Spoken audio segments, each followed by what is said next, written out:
Yes, I realize there are only 3 weeks left on the fundraising drive. That's why we've got to make as many contacts as we can. Uh-huh. Well, did you talk to him? Yeah? Jerry, everybody's tired. But we're too close to our goal to slow down now. Right. Yeah, I understand that, but... Well, look, all I ask is that you try, okay? All right, thanks. Bye. There dwells within this parish a modern-day apostle and master builder who lists among his tools of trade a Bible, a rosary, and a calculator. His name, Father Mark Cassidy. Age, 42. A fair and noble man who's about to discover one of his accounts is still open.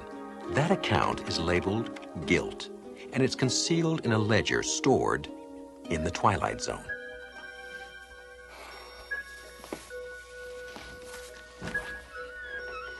Good morning to you, Father.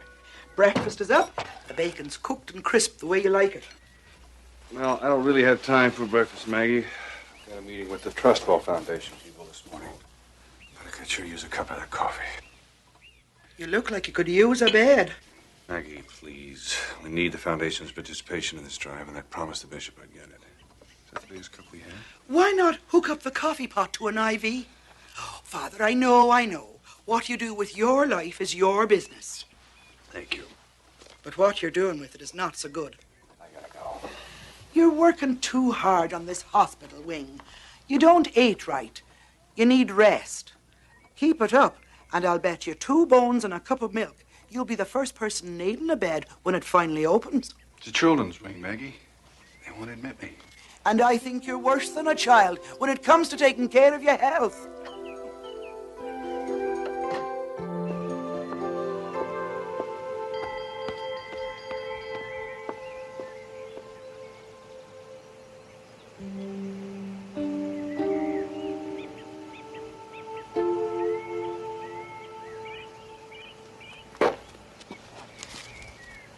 School bell rang, Billy. Well, at least go in out of breath to show you made an effort. Thanks, Father.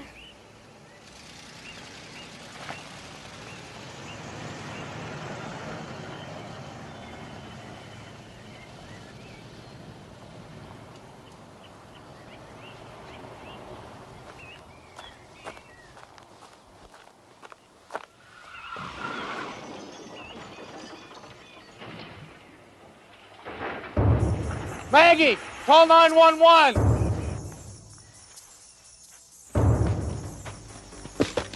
Father Mark, what is it? Father Mark!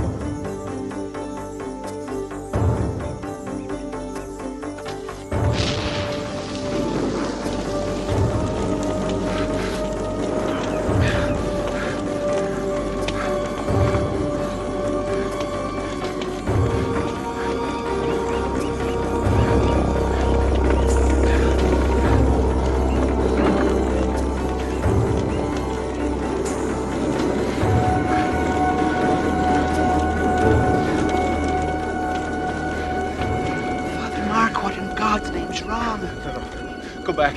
There's been an accident. Call for help. Call for...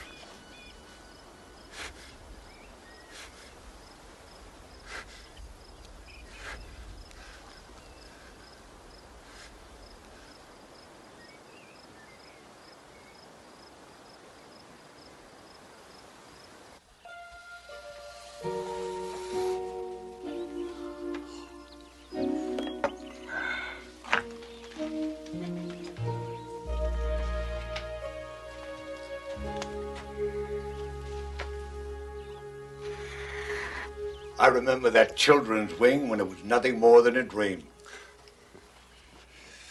Monsignor Perot. It's good to see you as always. I look forward to these monthly visits. Gets me out of the city. It makes me feel vital. Oh, do you mind? No, please. How's the bishop? Delirious. We don't know what you said to the Trustwell Foundation yesterday, but they've been calling all morning, asking, no, demanding to know what they can do to participate in the building of the hospital wing. Mark, I think we're going to reach our goals sooner than we think. Are you okay? Oh, yes. I guess it's just the shock of all this coming to an end. Well, maybe not too soon. Mrs. Dugan cornered me on the way in. She thinks you've been working too hard. Perfectly all right. I work hard, sure, but so do you. Oh, I know I do, but I also enjoy my time off. Mark, in the 20 years I've known you, I've yet to see you take a vacation. There was just too much to be done around here. I know. And if it wasn't for you, St. Timothy's would have closed its doors years ago. But you need a break, and I want you to take one. Monsignor, with all due respect, I couldn't take a break right now even if I wanted to, not with us being so close. Well, Mark. I made a commitment to those children and their parents to build them this wing. They're counting on me. If I'm tired, that's a small price to pay for all the good that will come of it. Please, don't ask me to stop now. Not before we're finished.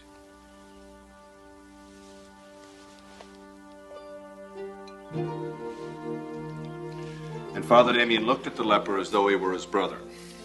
And he took the pipe from the leper's mouth and he put it in his own. Oh, gross. Well, it sounds awful, I know, but with that one selfless act, Father Damien gave the leper something very precious. He gave him dignity. Now, I'm not suggesting that you go out in the world and help lepers. There are countless other sacrifices you can make in your everyday life that will make you equally worthy in the eyes of the Lord. Father Mark? I'll be right back.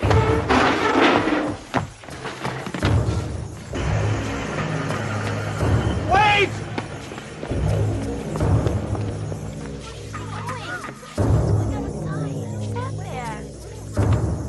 What's he running after?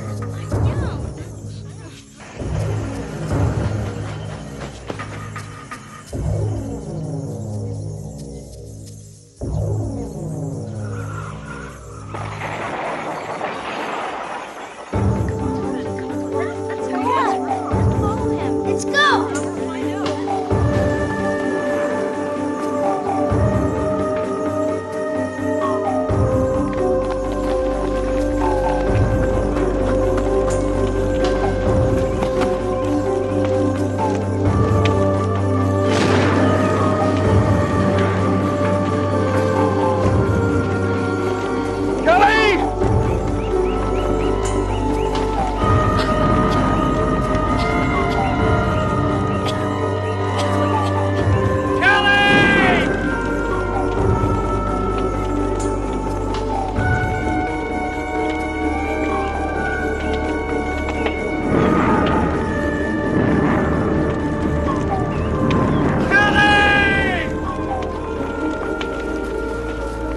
Father Mark! Don't just stand there, get help! Can't you see?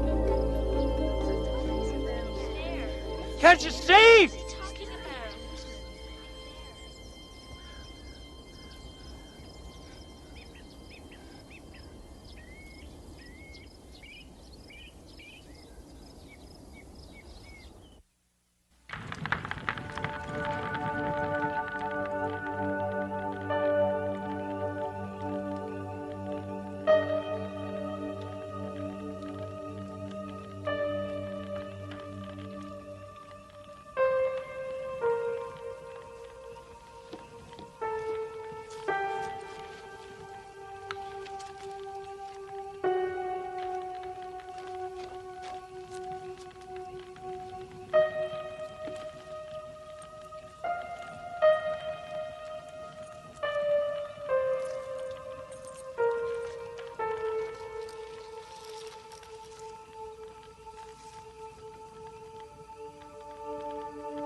When Father Mark first came to me with the idea to raise money for the children's wing, my reaction was, we better get bigger collection plates.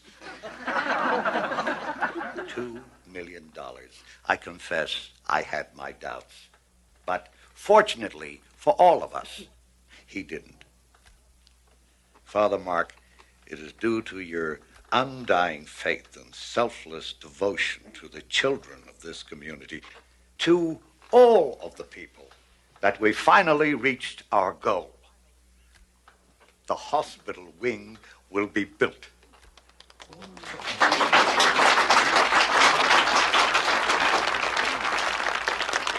And I'm happy to announce that from this day forward, it will be known as the Father Mark Cassidy Children's Wing.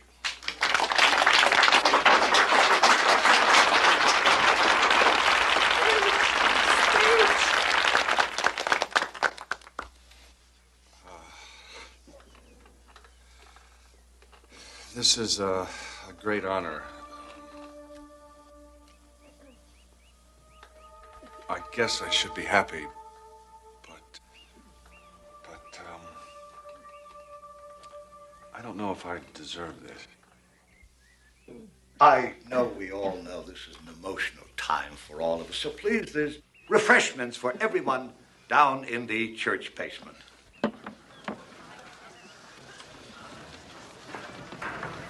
Mark.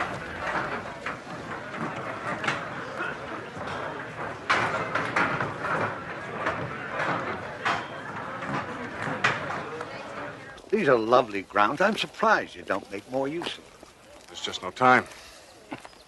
For people whose business it is to preach eternity, it's ironic that we can't take a little moment to ourselves every now and then.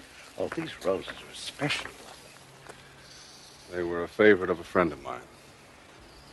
You know, the bishop is singing praises about you. He thinks what you've accomplished here is nothing short of a miracle. Well, please tell the bishop to reserve his praises for somebody more worthy than I. There are very few. Well, Senor, I am only a priest. No, you're a good priest, and God won't think any the less of you if you pat yourself on the back every now and then. I'm not so sure about that. Well, that's a matter for debate, and one that you'll now have plenty of time to reflect on. No, there's still too much to be done around here. Mark, this is not a request. The bishop has ordered you to take a leave. But what about the clothing drive and the pageant and the operating costs? Don't drive yourself so hard. Others can do those things. No, they can't. You don't understand. There's something God wants me to do. Something here, right here. And I cannot leave until I find out what it is.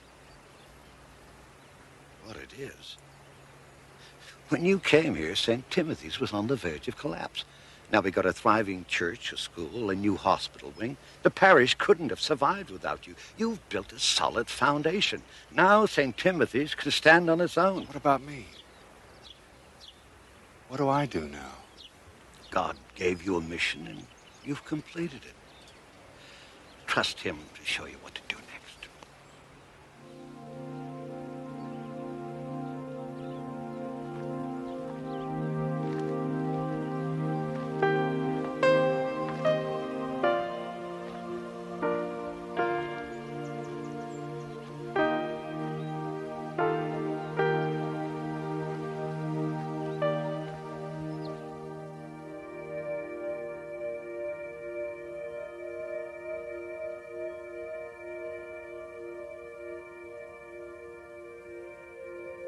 What do you want me to do?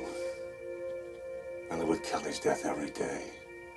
I keep hearing her crying, begging, Mark, help me. It was so senseless. Why her? Why wasn't she thrown from the car instead of me? How could you let it happen to her? It wasn't fair. I was the coward. I saw the flames, and I was afraid. I could have saved her. I know I could have saved her, but I was afraid. I didn't want to die, so I ran.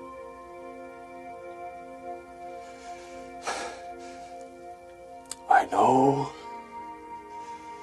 I'm not worthy of your forgiveness, but I ask your mercy. Haven't I atoned enough for what I did? Please, I cannot go on like this. Tell me, why is this happening?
Good morning, Father.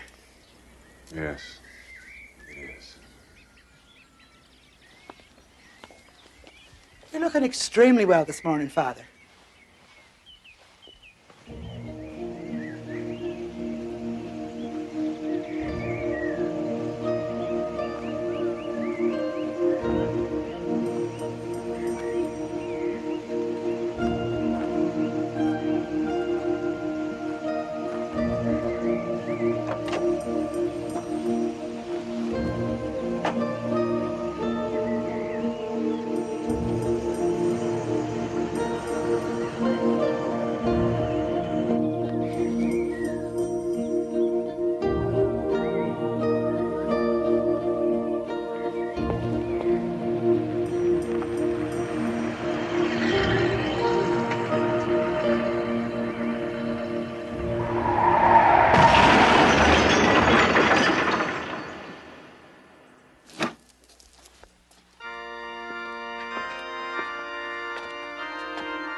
Blessed are the pure in spirit, for theirs is the kingdom of heaven.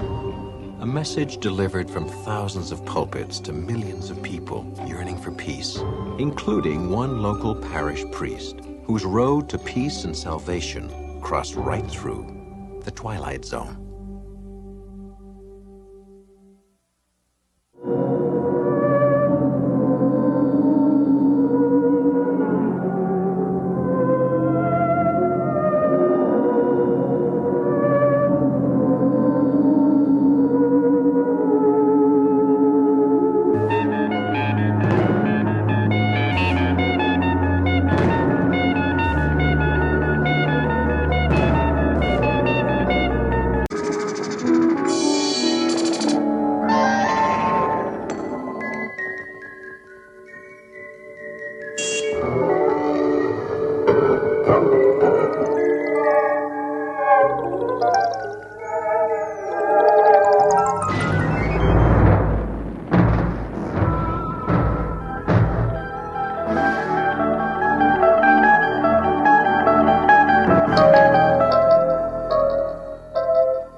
I'll need complete quiet, please.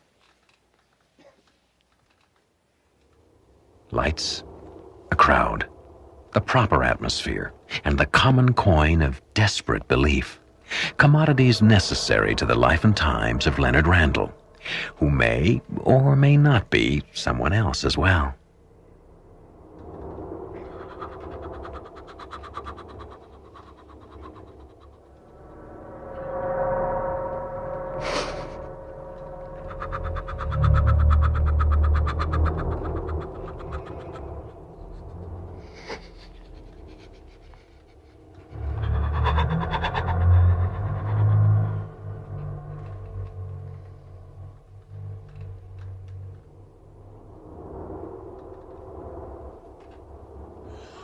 I am Delos. And I am here.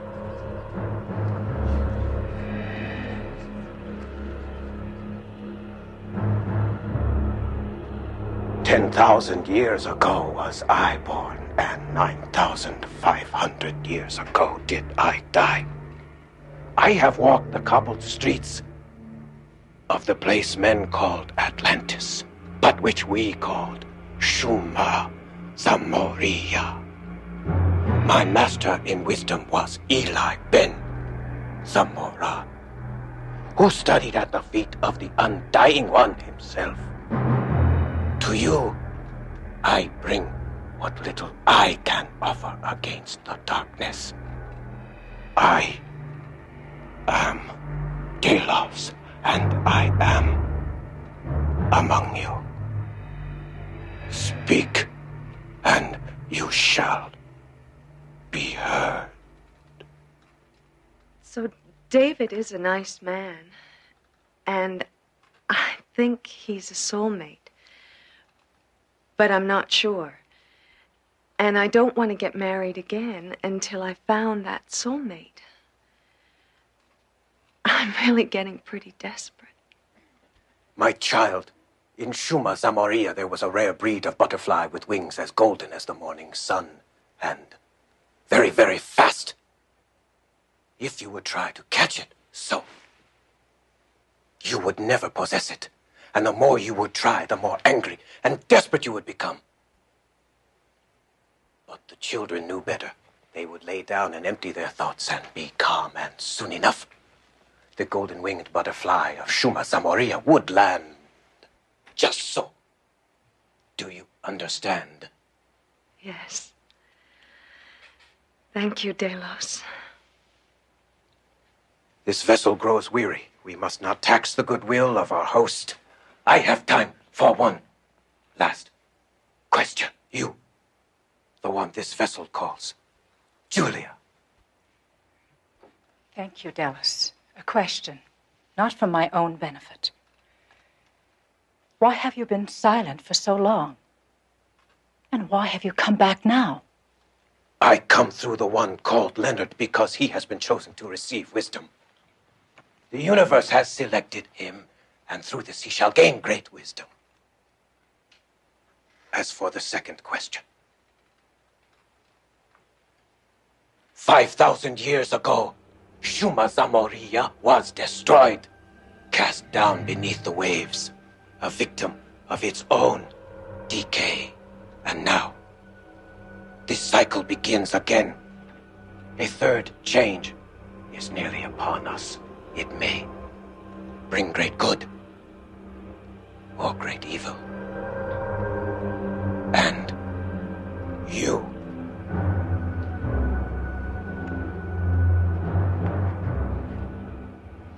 all of you, will tilt a balance. My time here has ended. He whose body I inhabit has reached his limit, and I must go. Remember all I have said here today, and seek the light within each of you. I am Delos, and I wish you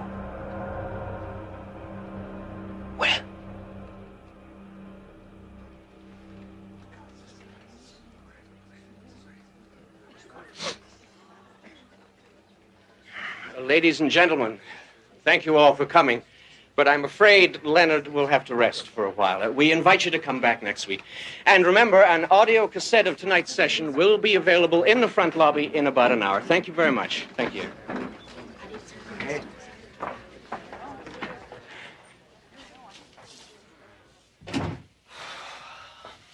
They're gone.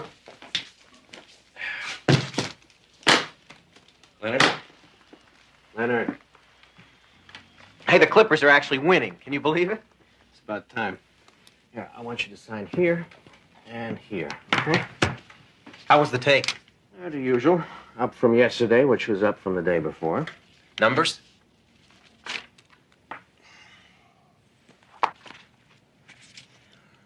We're booked solid on the 3-day retreat.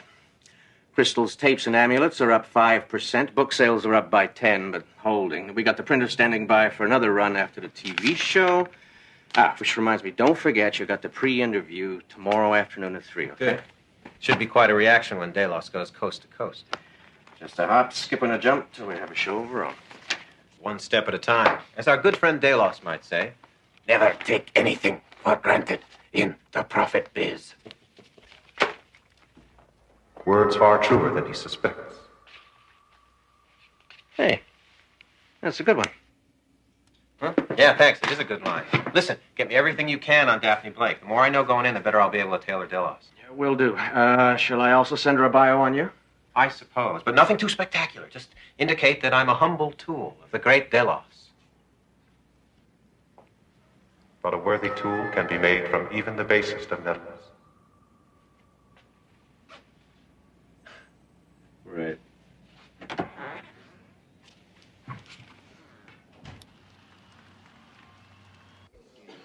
So you understand, gentlemen, this is just a formality. Miss Blake Lake's first-time guest to come by, get a feel for the place. Let us know what you want to talk about. Right this way, please. Formality saves me the trouble of keeping notes. Is there anything in particular you'd like to mention when you're on the air? Only that the true meaning in life is that which we choose to give it, and that the universe is not without mercy, and not so jealous that it cannot allow for a multitude of visions. All truths are correct, all creeds valid, and the only secret is that there is no secret. We're having a rally at the Pacific Arts Stadium on the 14th.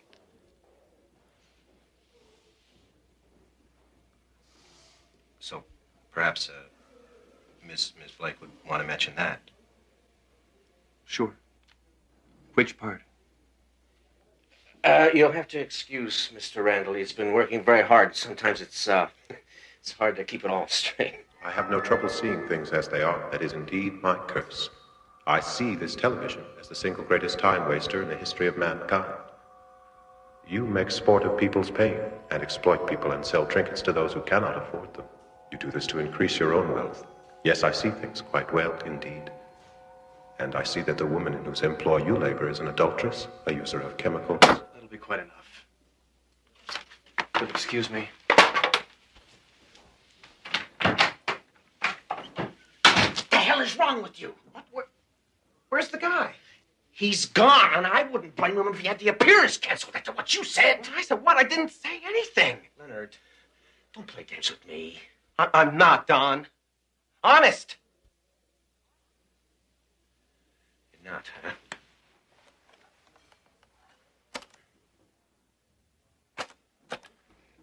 And I see that the woman in whose employ you labor is an adulteress, a user of chemicals. Who's that? It's you.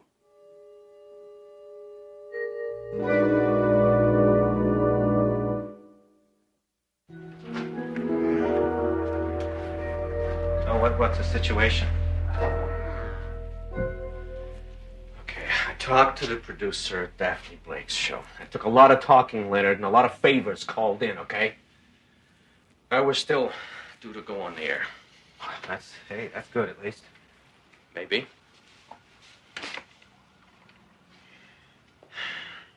Leonard, this can't keep going on. Now, you're going to have to do something before we go on the show. You have to get control of that That voice. Well, it can't be Delos. There is no Delos. I mean, Don, we invented him. Remember? I said a 10,000-year-old warrior, and you thought I said a 10,000-year-old warrior. Hell, I thought you'd never stop laughing. Yeah, only it's not funny anymore, Leonard. And the money and the good times, it all comes to a stop unless you can get this under control. Which is why I've made an appointment with someone for you. He's a specialist, and I think he can help. A psychiatrist? No way. Not a chance. Leonard, I don't know what's going on here, and neither do you. All I know is everything is riding on this show tomorrow. Now mess up, man. And we're finished. I said no. N-O. I can handle it! I'm sorry. Look, can we backtrack a moment? I think there's something I'm not getting here. You're a trance channeler, aren't you? Yes. Not to be judgmental, but you're supposed to hear voices, yes? Yes. Then what's the problem? Well, it's, you've got to understand, Dr. Greenberg, I'm really getting this voice, see? And I've got to go on TV tomorrow, so unless you can help. Television. Now I start to get the picture, so to speak. Mr. Randall, I've worked as a psychotherapist for 20 years. I pride myself on my record. If it's all the same to you, I'd rather not be the subject of this little publicity stunt. You may claim to hear as many voices as you wish, Mr. Randall, but do not come to me to add credibility to your little scam. Yes, you are a good man. One of the few I have met recently. That's right, and Oh, I see. And this is the voice, is it? Very nice. What else do you do? I speak honestly, that's all. It's not unlike what you do, I think. Oh, I see. And who might you be? Napoleon? Aristotle? Napoleon is dead. Aristotle is dead. And you do not look well yourself. Why do you do that to yourself? I think that'll be all for today, Mr. Randall. You miss her very much, don't you? What? I see such pain in you. But there was nothing you could do. Even if you had arrived sooner, it would have been too late. Your wife misses you as much as you miss her. But she would prefer you did not hurry the reunion. Get out! What? What did I do? Just, how dare you? How dare you use my wife too? Of all the cheap, just get out! Forget my fee, forget the whole thing, just go away!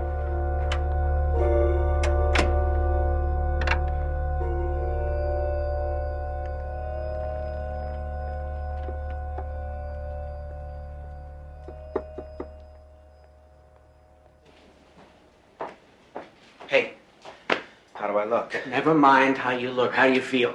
I think it'll be okay. I taped myself last night, and the voice, whatever. It didn't say a word all night. Maybe it's gone. Well, let's hope so. 3 minutes, Mr. Randall.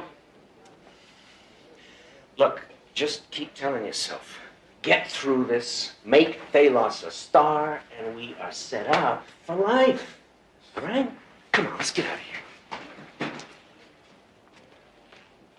Well, we're back. Our next guest has been making quite a splash these days, and we're very pleased to have him on the show. He's a trans channeler, and that's a fascinating subject we'll explore in just a moment. But first, I'd like to welcome him to this, his first television appearance, Mr. Leonard Randall. Hello, Leonard. How are you? So, Leonard, could you start by telling us what this trans channeling is all about? I mean, how would you describe what it is that you do?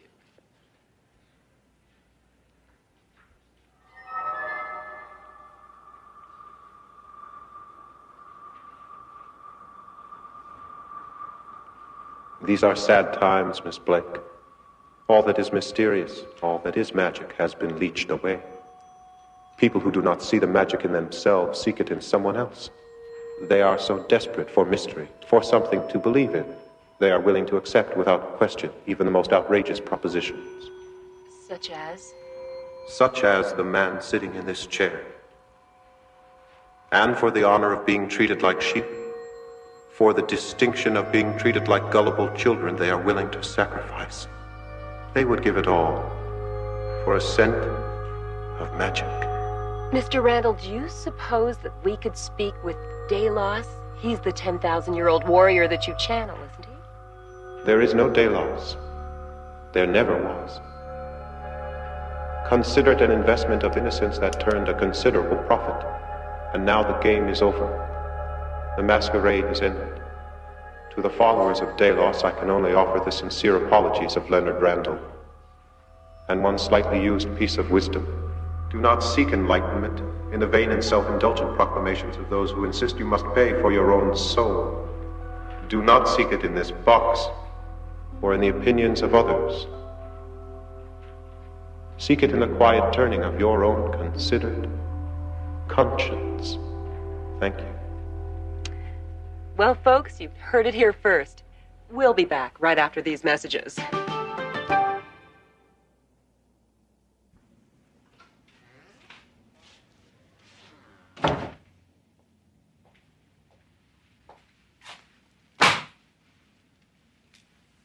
I'm almost afraid to ask. The scandal's killing us. Everyone who's ever given us a dime is asking for it back. We've logged 200 angry calls. The investors are pulling out left, right, and center. Oh, yeah. And the IRS is nosing around. We were on shaky financial footing as it was. But now, if you're lucky, there's enough to get you a hotel somewhere for the night. If you're not... What are we gonna do? We? Hey, man, I'm out of here. Yeah, it's too bad, really. I thought you were sharp. I don't know. I thought you had it. Anyway, I was wrong. I got a gig with a healer down in Panama. Folks say he's the best around. Probably make it big in a few years. With the right lieutenant.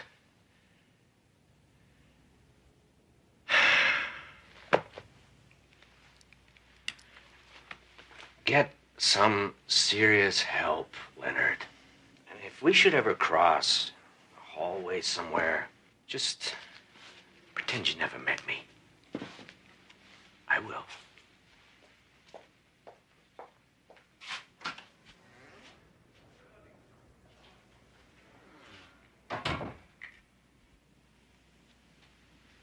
Well, Leonard, guess it's all over now. Quite to the contrary. It is only the beginning.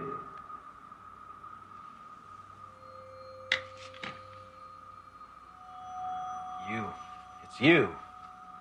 Yes, I'm pleased that you can hear me at last. There was so much in the way between us. That's why I had to get rid of it all, you see. You couldn't hear me.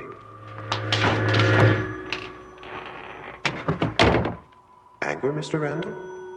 It seems rather pointless, don't you think? Isn't that what you said? What Delos said? Submerge anger. Find the center. The hell are you? Come on out!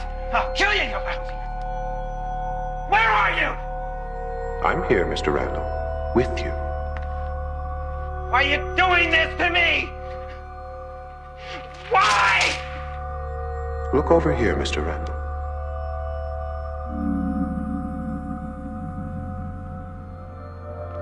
I'm here at your urging, Mr. Randall. You said the universe had chosen you for wisdom, and you, of all people, should know that sometimes, when you speak to the universe listens. You asked for wisdom, and now you will receive it. It will be a long process, but to that end I am willing to be your constant companion. I will be with you every moment, day and night, for as long as it takes. How long? How long will it take? 20, 30 years at most. And now, as you say in your modern world, let's take it from the top. Critical reviews received and reluctantly acknowledged by Mr. Leonard Randall. A case study in showmanship, who found himself upstaged in the final act by the Twilight Zone.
Not so very long ago, before computerized toys and cathode rayed characters did our speaking and thinking for us, one of a storyteller's most important tools was imagination. The imagination of an audience. That was how it used to be, once upon a time. Maybe a few more minutes? No. No, I don't think so. I'd have thought, on a day like today, usually this time of year they arrive in herds. Used to be. Oh, it's all right. It's easier to say goodbye when there's no one to say it to. Maybe if we'd publicized it more. I'm afraid that my little books don't have much to say to the video generation. But a good story never becomes obsolete. Maybe a good story, but not the storyteller. Oh, nonsense. Well, we'll miss you at any rate. When does your house go on the market? Next week. Oh, I suppose I should be looking forward to it. My sister tells me that Arizona is very good for aching joints. Is story hour over? No, you haven't missed a thing. Oh, good. I'm looking for Hallie Parker. I'm Hallie Parker. Oh, great. I'm Nancy Harris. It's very nice to meet you. It's nice to meet you. Well, what can I do for you? You are a bit older than my usual group. No, well, actually, I'm here to ask a favor. Would you sign this for me? For my son. He loves all of your books, but this one is his favorite. He's read it 1,000 times. I'd be happy to. Have a pen? Oh, sure. It's a surprise for him? Sort of. He can't come himself. He's not feeling very well. It's too bad. Say, how about I bring it to him myself? Oh, you don't have to do that. Oh, I'd be happy to. Are you sure? Write down your address and your phone number, and I can bring it this afternoon. Oh, he'd be thrilled. Thanks, Miss Parker. I can't tell you how much this means to me. To Brian. Well, I'll see you this afternoon, then, eh? Yes, thank you. Bye.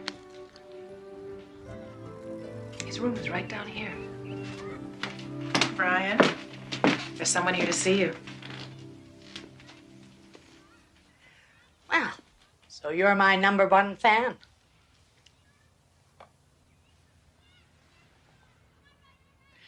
She's a writer. Do you know what she writes? Let me give you a hint. What's your favorite book? Creatures in the Closet?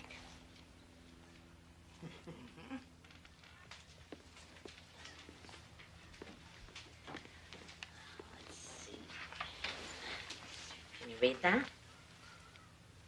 To Brian, who I'm sure always picks up his toys and always puts away his clothes, and who certainly never, ever, ever has creatures in his closet. With kindest wishes. What's that? That's me, Hallie Parker. What do you say, Brian? Gosh, thanks, Miss Parker. You're very welcome. Want me to read you a story? I can read. Of course you can. What would you like to read to me? You can if you want.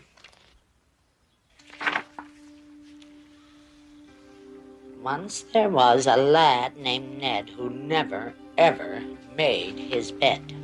His toys were never in their box. His bedroom floor was piled with socks, and under them was underwear. Who knows what else was under there? Ned's mother begged. She pitched a fit. Your room looks like a cyclone hit. And did Ned care? Not one bit. This part. And when he started cleaning, this is what he found.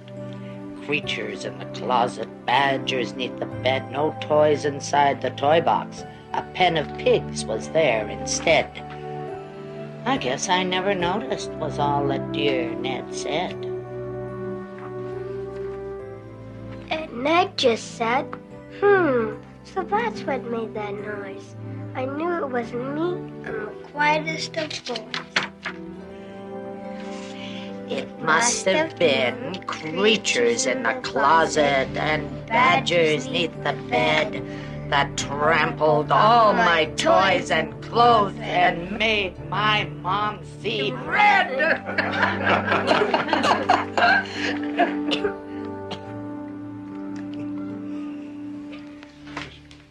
He has to go to sleep now. Mom, Oh, no, that's enough excitement for one day. can you come back again? Well, I don't know, Brian. I'm going away. I'm moving to another place, and it's a little far away.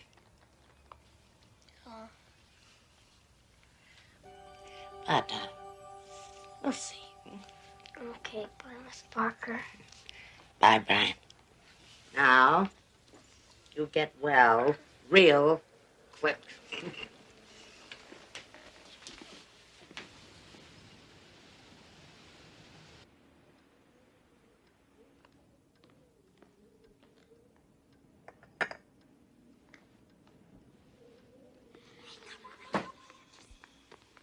Hello?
Who's there?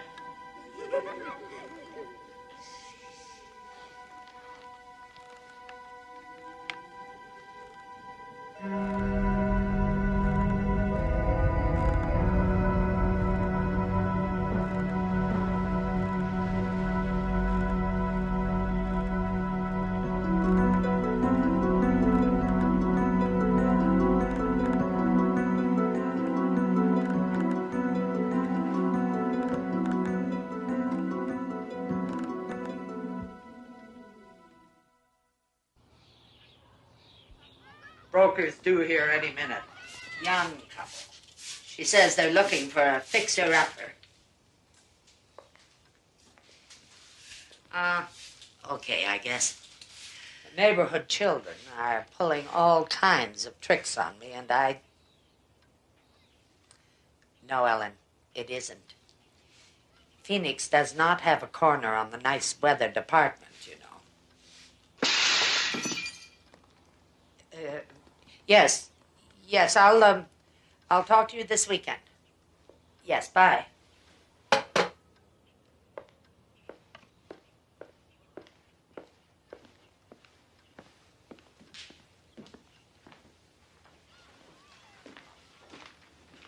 Oh, no.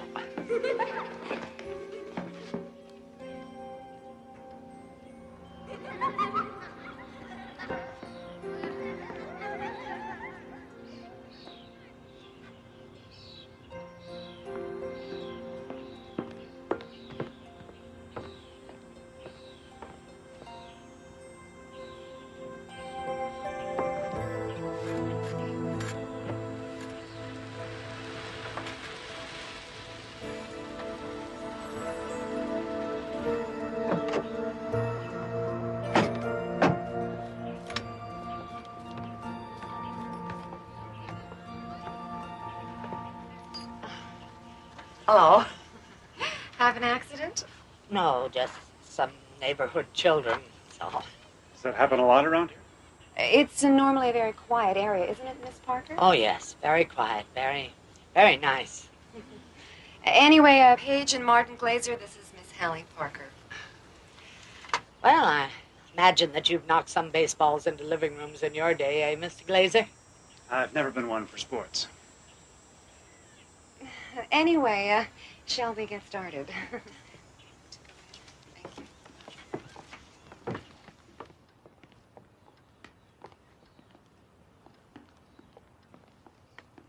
Solid oak. And not a nick or splinter in it.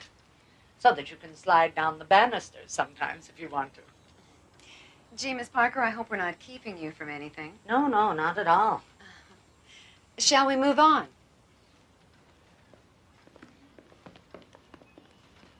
The room seemed rather closed in. Imagine all of this opened up, you know, with the sun coming in the morning. It just makes the world of difference. I suppose if this dark old furniture was out of here, we could put in that white leather sofa we were looking at. Oh, but white gets so dirty, doesn't it, with children running in and out? That's not a problem.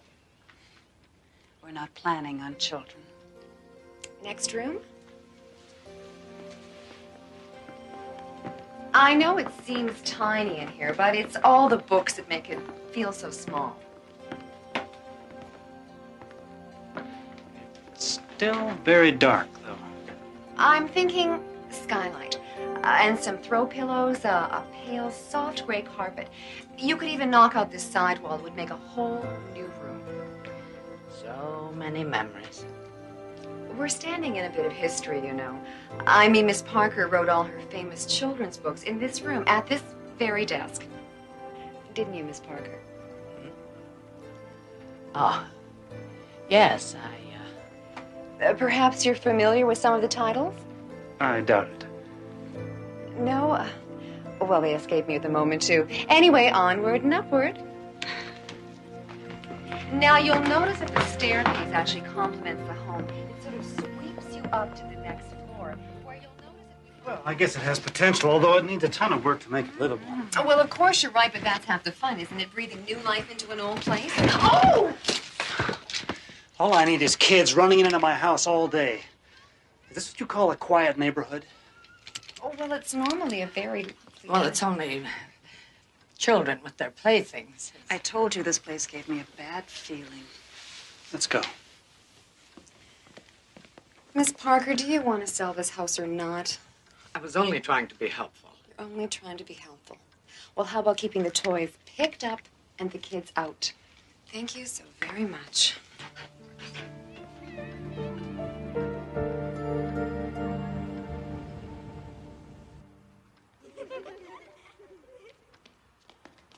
Who's there?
Hello? Mrs. Harris, this is Holly Parker. Hallie Parker? You remember I came by to see Brian last week. Oh, yes, of course. Oh, I'm sorry to bother you so late, but I thought that you'd want me to call. I've had some trouble with pranks from the neighborhood children. Maybe some of them go to school with Brian. I don't know, but one of them has taken his book. What are you talking about?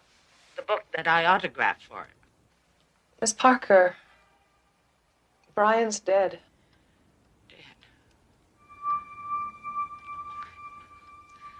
Terribly sorry. Miss Parker. Miss Parker, why are you calling? I have his book here. Sorry, it can't be. You must be mistaken. Miss Parker, the funeral was this morning, and we left the book with him. It was his favorite, and we figured he would like that. His book? Miss Parker, I'm sorry, this is not the kind of call.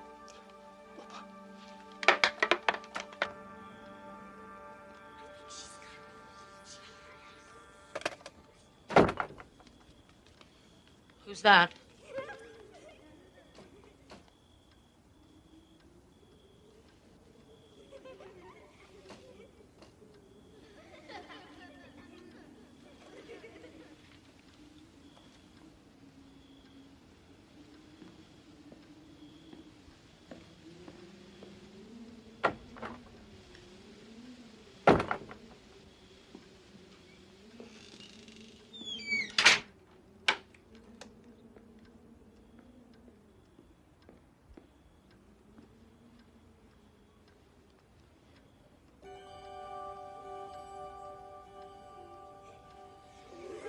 All right, children, where are you?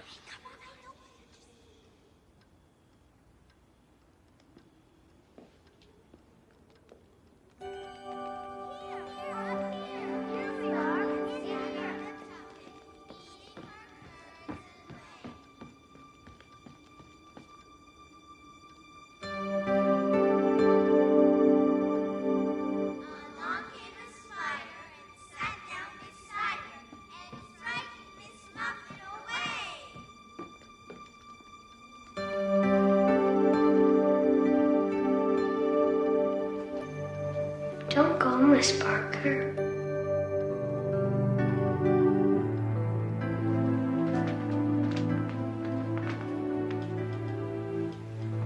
Brian?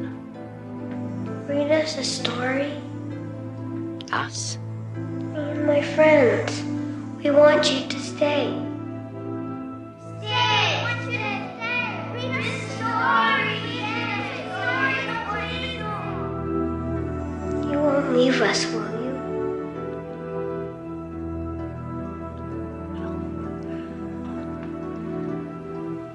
Of course not. Promise.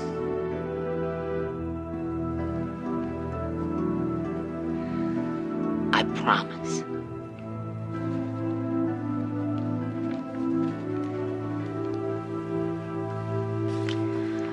Once there was a lad named Ned who never, ever made his bed.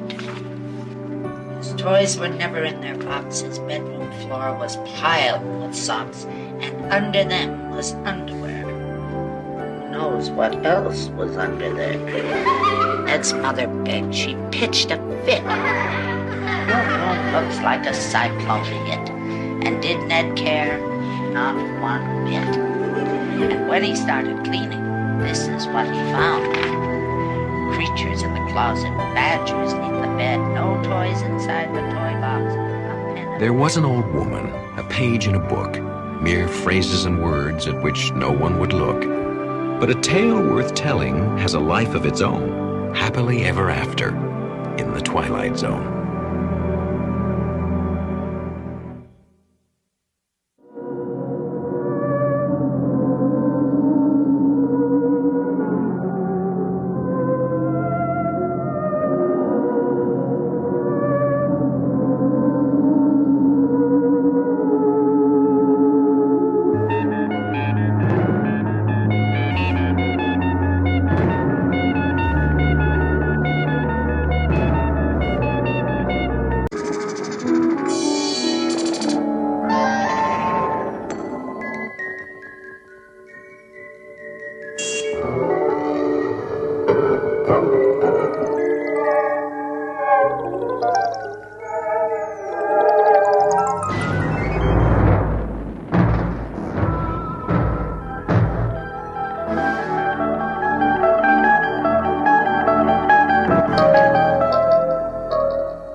Welcome back, Mr. Bennett. For he's a jolly good fellow, for he's a jolly good fellow, for he's a jolly good Heart transplant right here in our own office. One man, one heart. An obsolete fact of life. Witness Tom Bennett, a man who accepts his new organ as just one more item that money can buy. Okay. All right, everybody. Thanks a lot. That was very nice. Now, let's get back to work. A man who would tell you that the boundaries of the Twilight Zone are shrinking as miracles become commonplace. What the hell is wrong with Spence? Did you talk to him about this building lease? Sure, I gave him input. Why? Look, they want 3 floors, 3 high floors, and always asking Tom, for... Tom, I know I said exactly the same thing. I told him he's practically giving the store away. Now, about last night. Yeah? My compliments to your surgeon.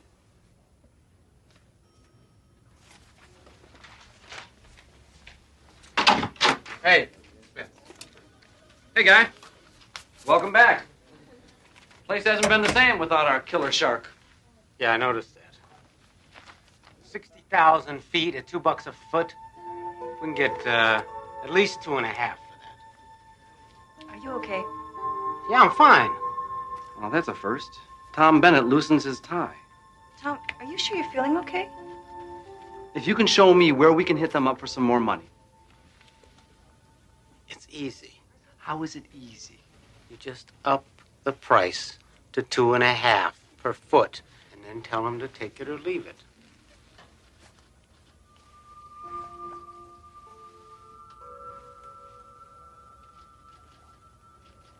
Did you ever own a pair of really good boots?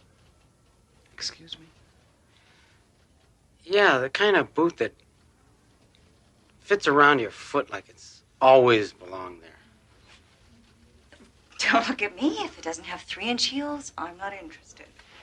Where are you going? Be right back. I'm gonna go buy a pair. You're gonna buy some boots. Tom, we're in the middle of something here now. Yeah. You wanna come along? Tom, you're serious, aren't you? Sure. Okay, let's go get them boots, partner.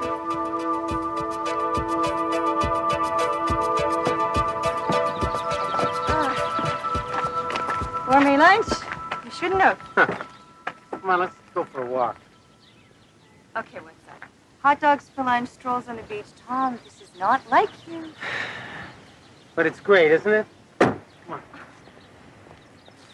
Wait a minute, Tom. I can't go down there in my heels. Take them off. Sure. Designer hose, $30 a pair. Why not?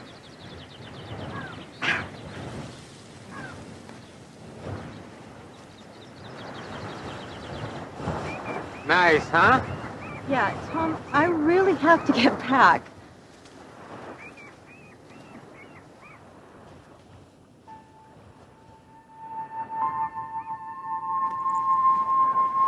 Tom.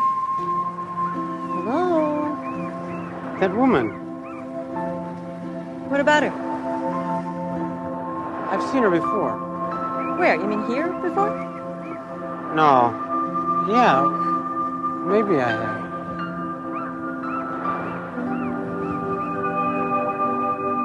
While I can appreciate your firm's situation, I'm certain that you can also appreciate ours. If you wish to continue as a tenant... Excuse me. How about something to eat? Sure. Julie, want to go? Thanks. I think I'll pass this time. The terms I have outlined are the best we can offer in the current rental market. Unfortunately, there's no room for negotiation. That's good.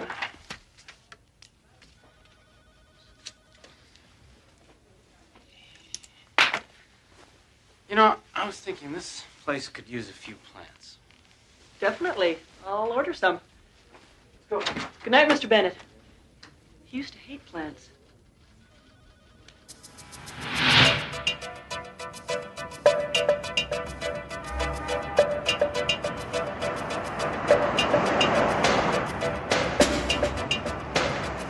Where are we headed? This car, who cares? It's relax. We'll wander around till we stumble across something.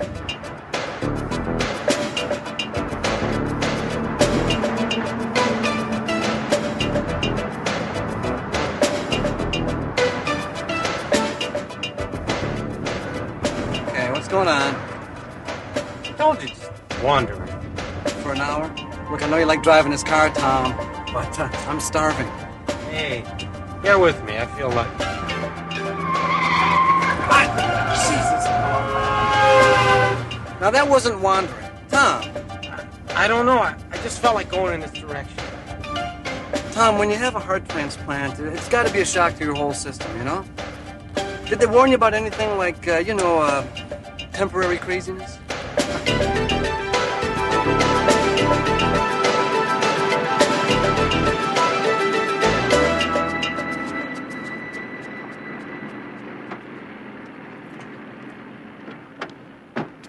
Tom, what is this?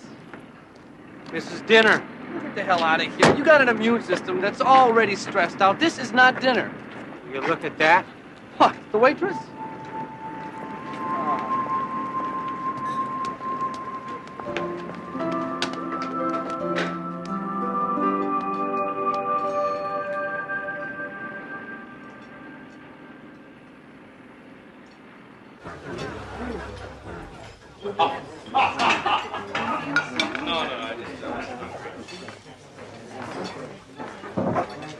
What are we doing here? Come on, it's a nice place. I want to get to know that waitress.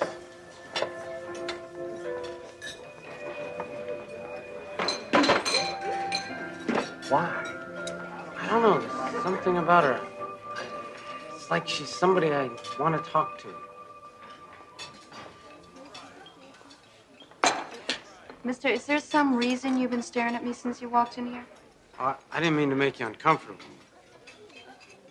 Look, this is going to come from nowhere, but will you have dinner with me? No. Just dinner. Honest. Sorry, I'm booked up till Christmas. I'm serious. I think we have something in common. Take a chance. Tomorrow night. Or the next night. I know some great restaurants. Thanks, but no thanks.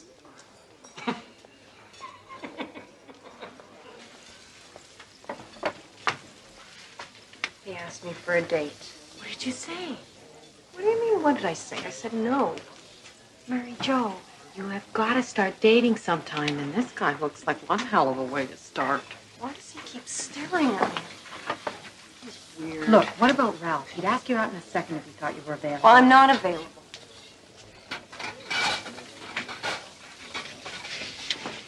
Honey, Jamie's dead. You aren't.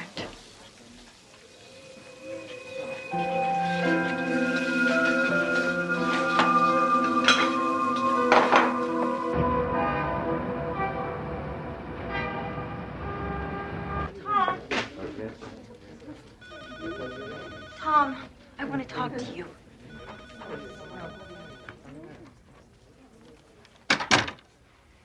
Okay, agreed. We have no claims on each other, fine. But I will not be humiliated. Huh? By a waitress? In some greasy spoon, Tom? Hey, I go in there for lunch a couple of days a week. That's it. So what's the attraction, the ambiance or the cuisine? Both. I like the food, and I'm comfortable there. I feel good there. Which is strange, considering nobody likes me. Least of all your waitress, I presume.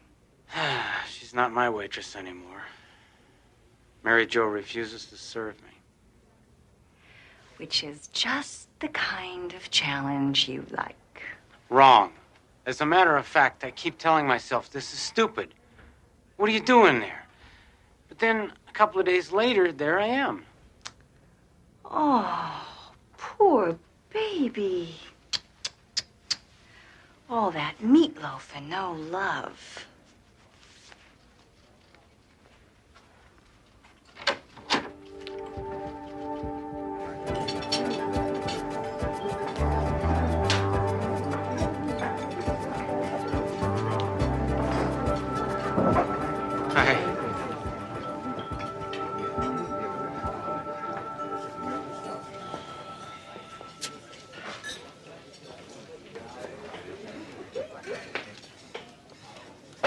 How about a piece of that cherry pie? No. Look, I am getting sick and tired of you hanging around here all the time. You're not coming here for the food. Yeah, it's really not that bad. And the fact is, if you're not coming here for the food, there is nothing here for you. Now, why don't you just go and get in your fancy old car and you go someplace else?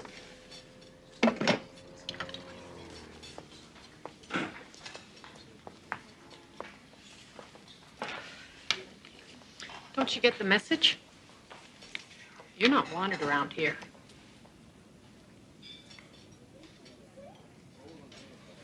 Come here.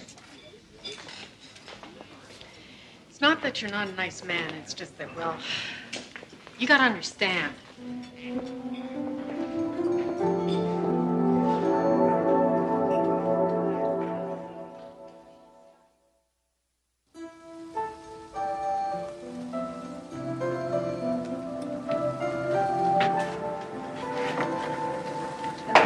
Mark, he's here.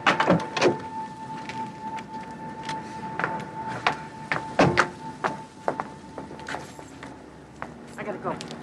Night. Mary Jo, I want to apologize. I had no idea. Your friend told me. She had no business doing that. Mary Jo, you guys must have been pretty close, huh? Close. We lived next door to each other since we were 5 years old. We always knew we were going to get married. Well, maybe that sounds kind of silly to you. Well, maybe it is silly. But it was the kind of love that makes you hurt. The kind of love that you feel right down into your toes. He promised me. He wanted to wait until he had a good job. And it didn't matter to me at all, but it was important to him. And he did it. I was so proud of him. And he called me up. We set a date. And he was coming right over, and we were going to celebrate. We were going to have kids.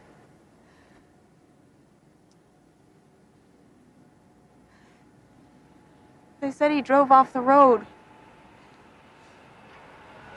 And they took him to the hospital.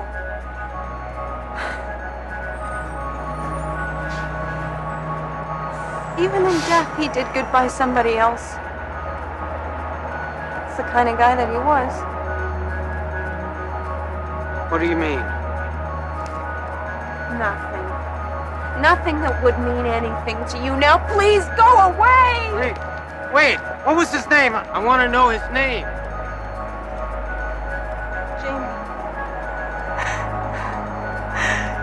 Jamie Adler.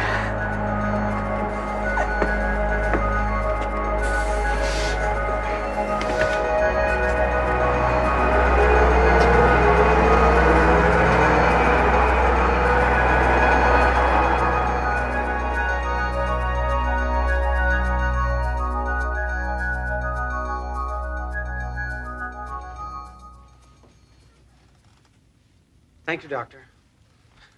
Yeah, I appreciate it. Of course. Strictly confidential, I understand.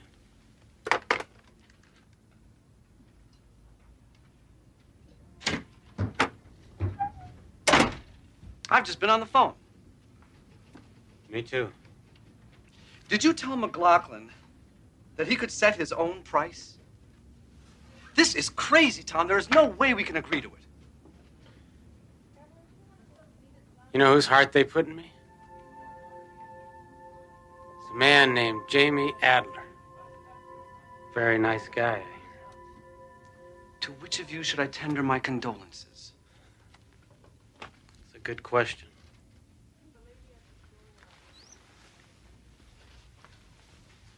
Where the hell are you going now? I don't know. Going for a walk. Look, Tom. If you don't shape up, you're going to lose everything. The house, the job, the car. I got rid of that car.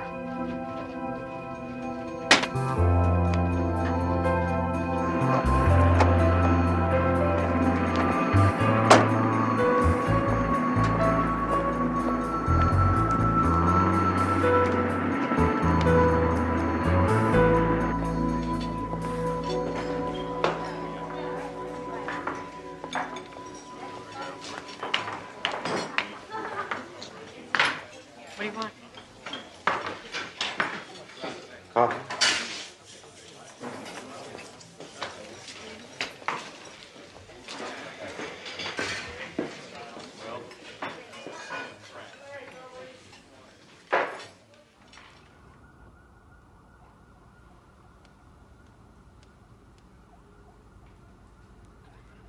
Still here. Yep, he is. What does he want? After 5 cups of coffee, donut? I think he wants to talk to you. Sure is patient. I think if we went away for the weekend now, he'd still be here Monday morning waiting. What should I do? Follow your heart.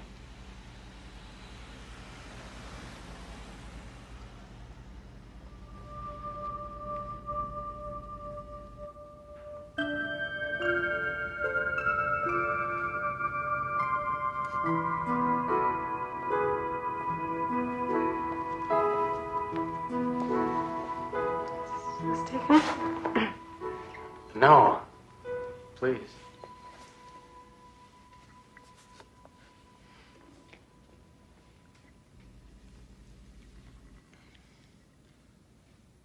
Am I really so terrible? It's nothing to do with you. You'd be surprised.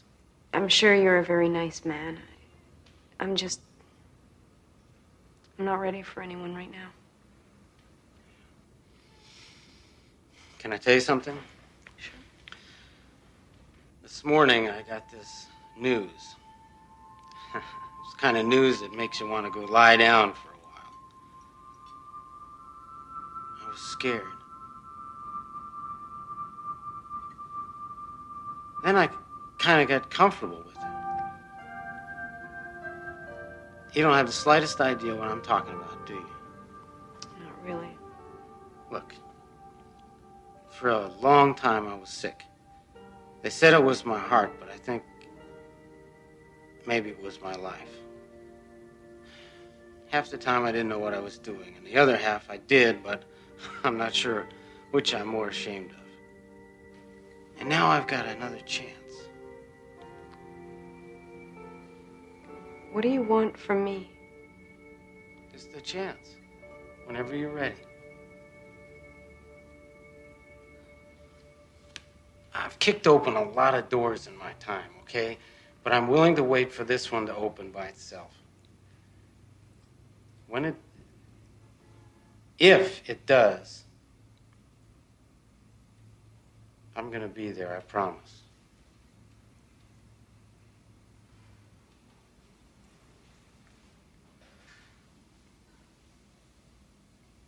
Well, at least let me buy you a piece of pie.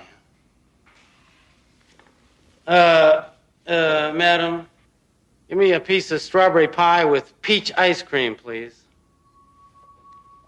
That's my favorite. How did you know that? Lucky guess? You're a strange one. I warn you, I'm not an easy person at times. Oh, really? Jamie made me a promise, too. He said that he would always be with me. Yeah, I kind of suspected that. Well, he meant it, I'm sure. And, I'll keep my promise. Cross my heart.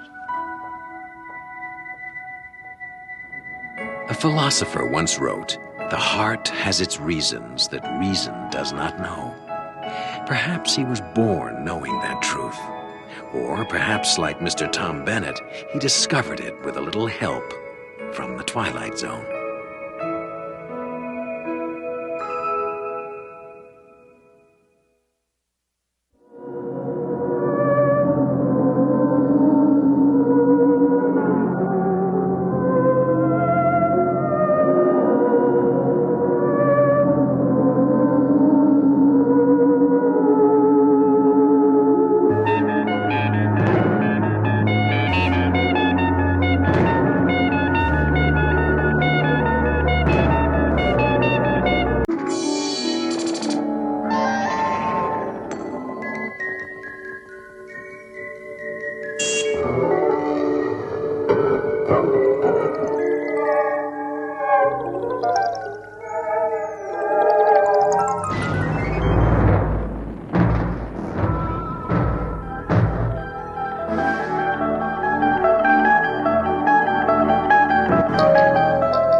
Only 4 job applications from last week. We require more than that, Mr. Cranston. I know that. I know. I thought I was sick. Did you get any response from any of them? No. Are you sure you filled out the application properly? Yes, I'm sure.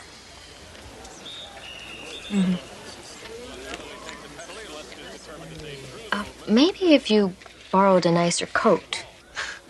Coat? No, it's not the clothes, it's the time. The longer I'm out of work, the harder it is to find someone to hire me. Perhaps you don't understand the purpose of this interview, Mr. Cranston. You know, this shelter has just lost its mortgage, and I have to determine people's eligibility so that I can transfer them. Ma'am, do not... Ma'am, don't you think I'm serious about trying to find work? Do you think I enjoy being broke and living here in this shelter with my family? I work with my hands. I build. I cannot build unless someone hires me. Do you understand? I think we've talked enough. I have other people to interview. Thank you, Mr. Cranston.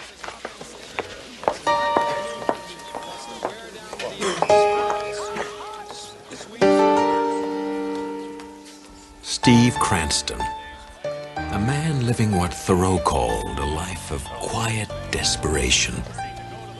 A man once successful, once firmly ensconced in the American dream, only to have it turn into a nightmare. Steve Cranston, a statistic whose number is about to be called from the Twilight Zone.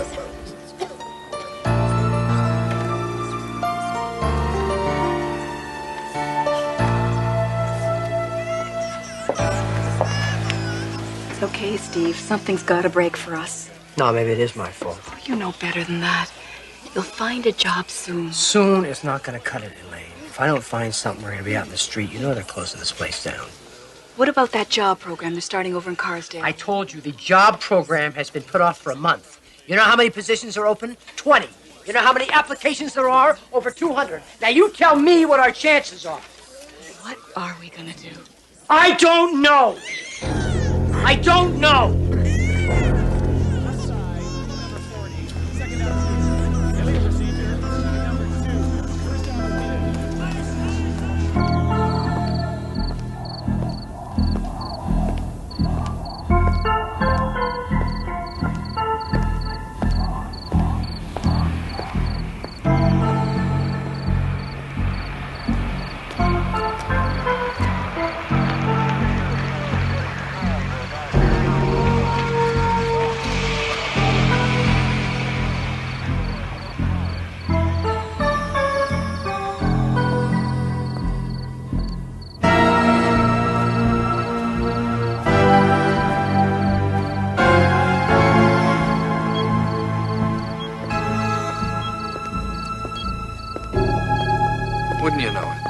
The one piece I need I don't have with me.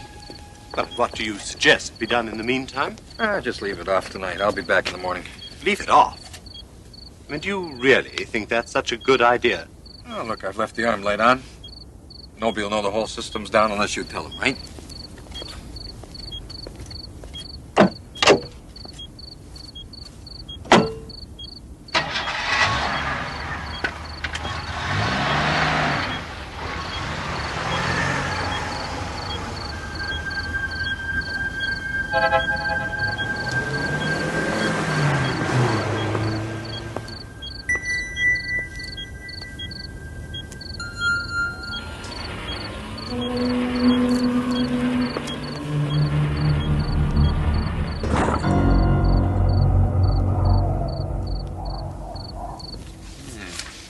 Very nice. Very nice indeed. You'll notice the growth in the fourth quarter profits in... Yeah, I can see that. But I still want the audit pushed through. If there's any way we can cut back on expenses, salary, budget, personnel, do it. I have to tell you that there's going to be some opposition. They say they're down to the bone as it is. No, they're not down to the bone. You know how you can tell? They always start to yell when you've hit nerve, not bone. By the time you get to the bone, they've stopped complaining because they know they could be next. I'll do what I can. You do that.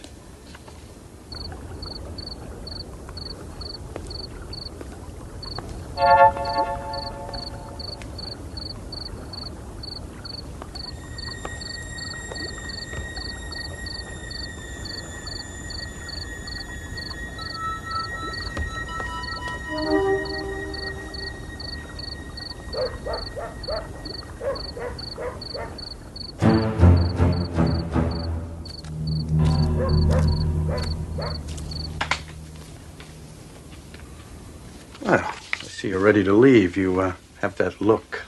It is nearly 10 o'clock. So it is. I'll stop by tomorrow with the potential tax shelters that we discussed, and I urge you to move as quickly as possible to avoid the year-end rush. If it's tomorrow, it's going to have to be in the evening. I'd say around 8:30? 8:30. Something? Nothing. 8:30. Good night.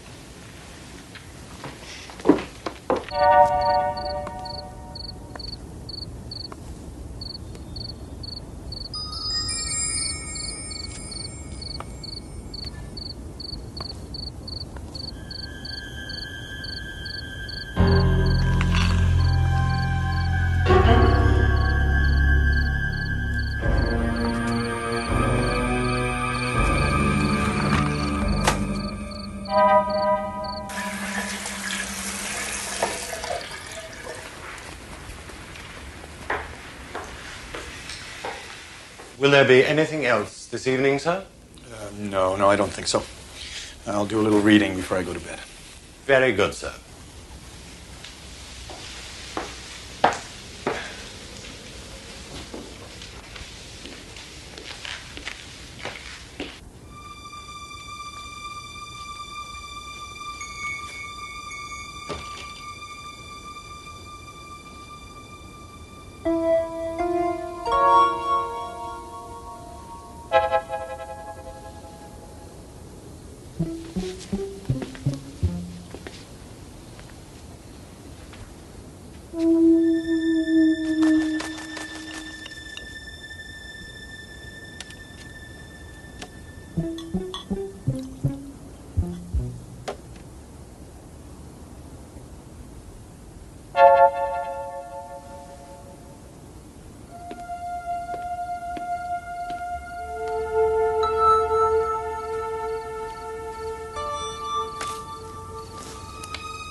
Stay right where you are. God. Mister, look, I made a mistake, okay? Don't do anything.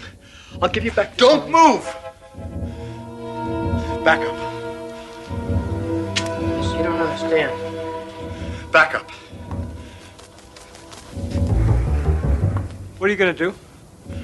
I'm gonna use the phone and call the cops. That's what I'm gonna do. Back up! No, please don't call the police, mister. Let me explain you something. I got a family! You should have thought of that before. Now, don't try anything. I'm not afraid to use this thing. No! Don't you call the cops. I have a family. I have a wife. I'm warning you. Don't you call!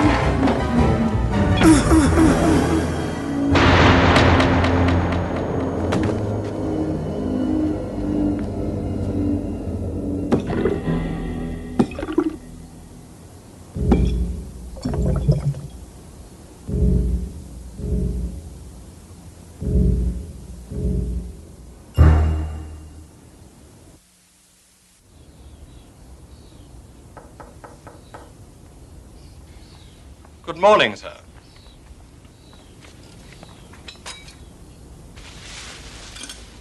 Who are you? What am I doing here? Just try to relax, sir. You received a rather nasty bump when you hit your head. But the doctor said you'd be all right if you rest. No, that's not right. I was shot. So you're confused, sir. You shot the other man, but the police took him away. What other man? What are you talking about? Mr. Perry, the doctor was most emphatic about your staying in bed.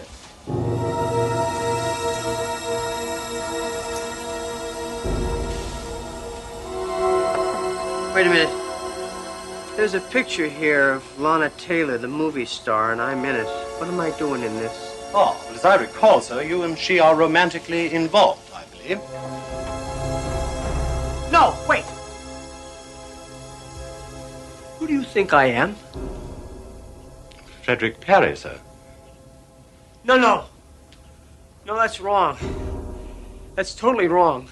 Perhaps I'd better speak to the doctor again, sir.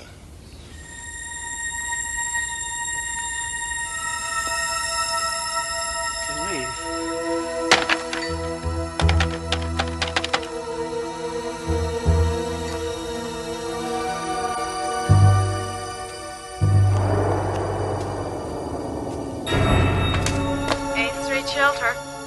Yes, good morning. Is Elaine Cranston there, please? I'm sorry, she's not here. No, I have to speak to her. It's urgent. I'm her... She's at Mercy Hospital. Seems her husband got shot last night.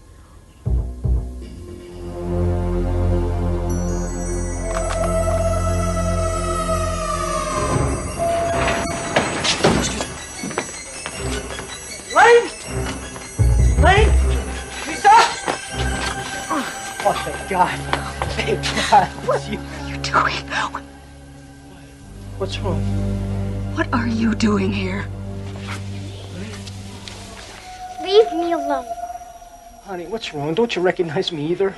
Of course she does. You're the bastard who shot her daddy. Stay away from him, do you hear me? Just stay away! Oh, God, this is totally crazy.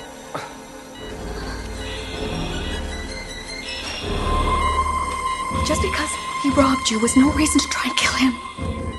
No, you don't understand. He tried to kill me. He was desperate. We have no money, no place to go after tomorrow. You don't understand. Look, I got all the money we need, babe. I don't know how this... You may not... You can't buy your way out of this, Mr. Perry. Now get out of here. Now get out. Get out of here before I call the police. No, I'll drop the... I mean, he'll drop the charge. You don't understand. He's not really...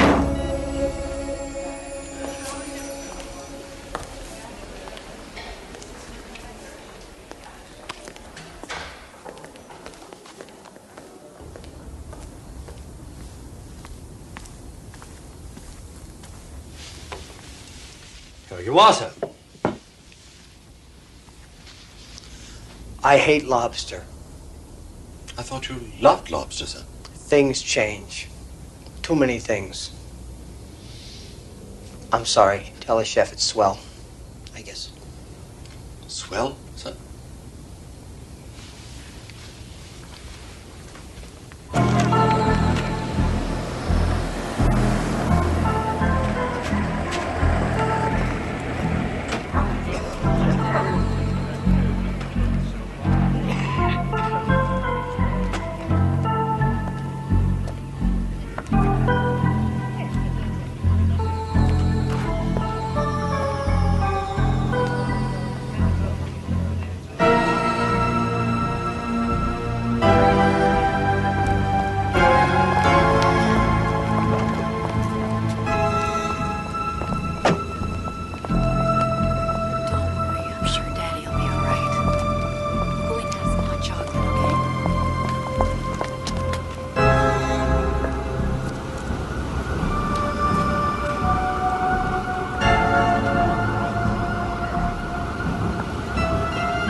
Fred.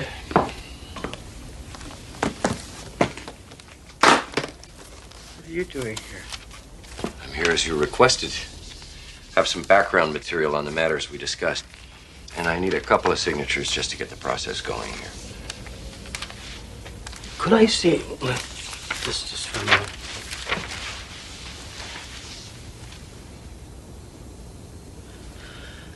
This is a lot of money. You should know. Needless to say, we have a number of options we can pursue here to get the best possible shelter for the money. Shelter. Let me ask you a question. How much money is this? I mean, if I put it all on a table in a great big pile, how much would it be? Well, counting stocks, real estate, long-term municipal certificates of deposit, a little over 40 million.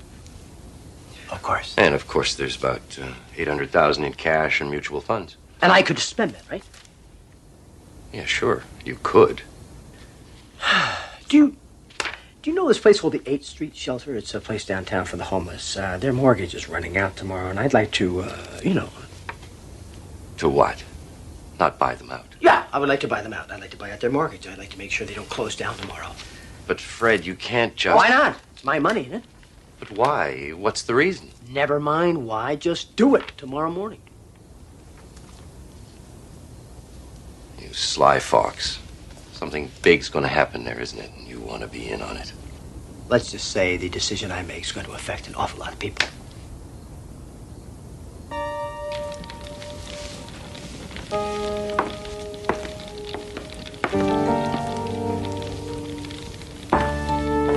Would there be anything else this evening, Mr. Perry? No, thank you, Lawrence. Good night, then, sir. Good night.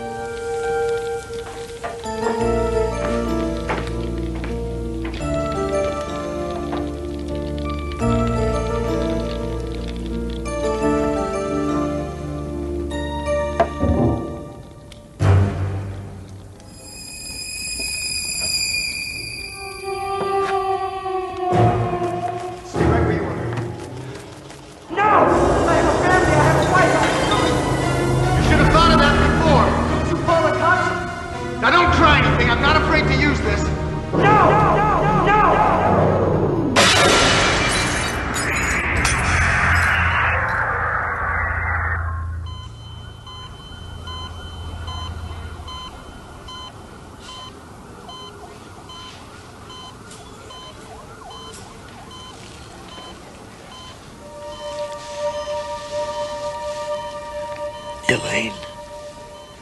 Dad!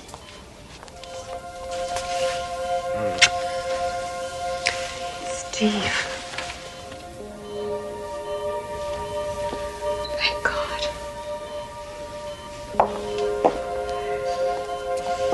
What happened? What am I doing back here?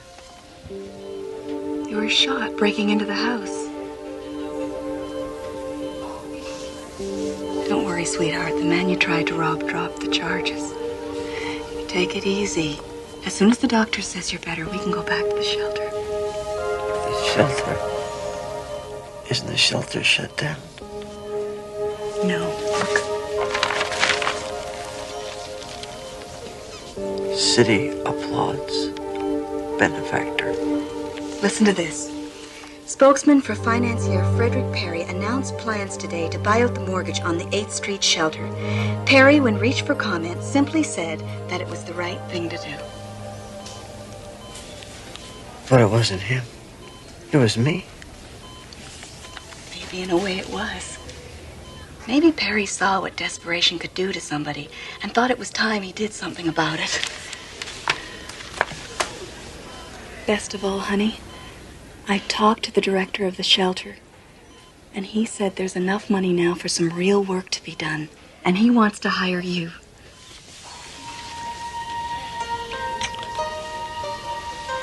I was so afraid I was going to lose you. I'm just so glad that you're back. So am I. So am I. It has been a time of changes for Steve Cranston, and the hard times are by no means over. But perhaps now the decisions ahead will be a little easier to make. There are no easy answers here or in the Twilight Zone.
Current guest in room 2426, Martin Decker, theoretical biochemist.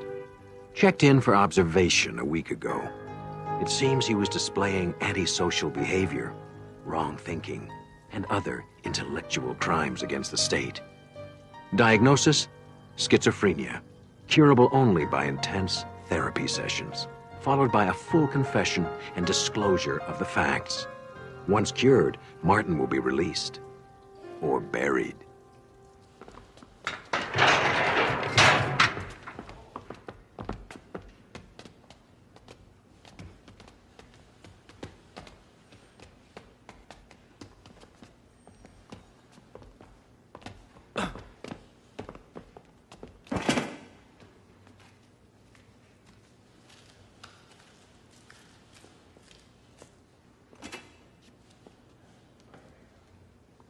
I have a feeling we'll be seeing a breakthrough in this therapy soon. How are you feeling? It's none of your damn business. Yeah, let's have a look. He is not fit to be released as yet. He needs another treatment. Or two.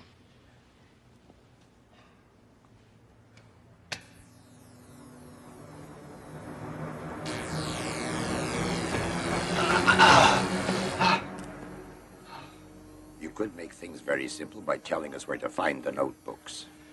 Notebooks? What notebooks? Oh, dear. We're going to have to start all over again.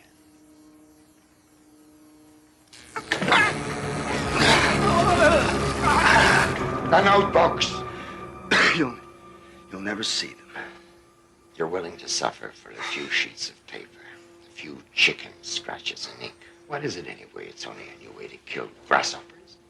You make a little modification here, a little adjustment there, and then you can annihilate millions of human beings. Then why did you do the research if you never intended to use it?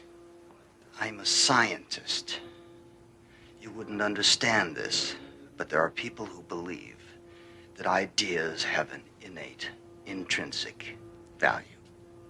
Oh, well, we believe that ideas have value. Values when applied to the service of the state. You see, until then, they're just worthless, abstract, theoretical equations. Come, Dr. Decker.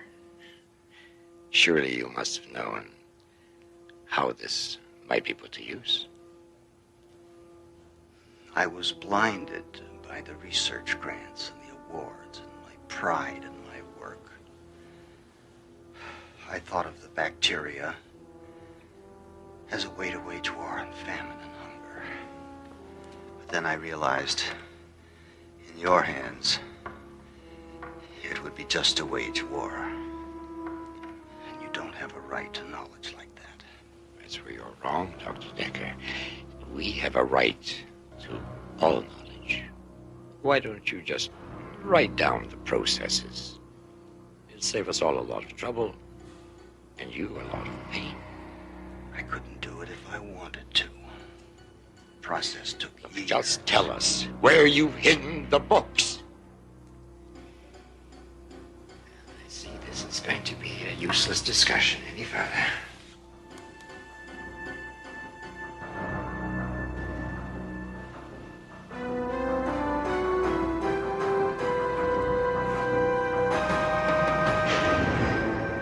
That's totally wrong. Oh, come on, Martin. You know, your pragmatism blinds you. There are many things which are important yet cannot be measured in any scientific way. Amory, it was you that taught me to be pragmatic and to insist on empirical data. As a scientist, yes, but as a human being, it is also your job to dream, to believe, to be committed to great truths besides the physical laws. What truths? That knowledge is power, that there is inherent value in a human life, and that great thoughts do not come from a mind in shackles.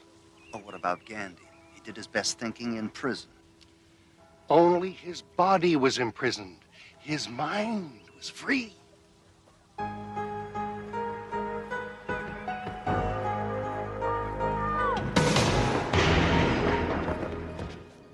a playmate for you.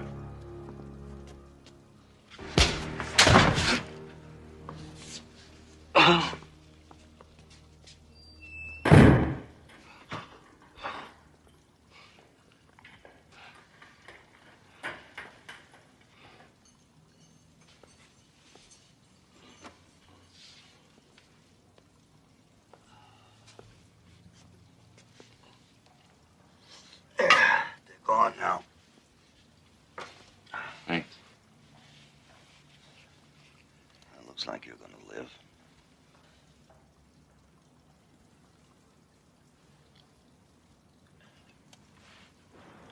Can I have some more? There isn't any more. Till morning. What? You gave me the last? Yeah, that's all I'm going to be able to give you. You're on your own now. I had no idea it's going to be this hard. It gets worse. So what'd you do to get thrown in here? Sleep with some bureaucrat's wife? Wish I would have thought of that. That would have been the easy way. But I like the image of the outsider. Fighting against impossible odds. Kind of like you. What do you know about me? A lot. In a sense, we're brothers. You're not my brother. You don't know anything about me.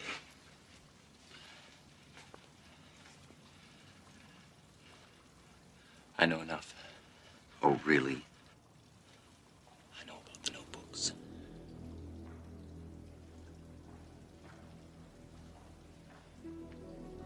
Who sent you? Friends, your sacrifice has not gone unnoticed. You have allies who think as you do. I'm here to help you escape. Escape? Then you're a fool. The security at this so-called hospital is notorious. No one gets over the walls. Oh, yes, the walls, of course. There are other ways. I can help you escape safely. How do we do this? We fly. Your skepticism doesn't surprise me. And you will find it hard to believe that I've been trained to use my mind in a different way than you. I can go anywhere I want to. No walls can contain me. I think Dr. Ostroff has given you one too many treatments. Go ahead, laugh. But teletransportation is a reality. Teletransportation. Teletransportation is the fevered fantasy of a very disturbed individual with whom I happen to be locked up. You're a lunatic.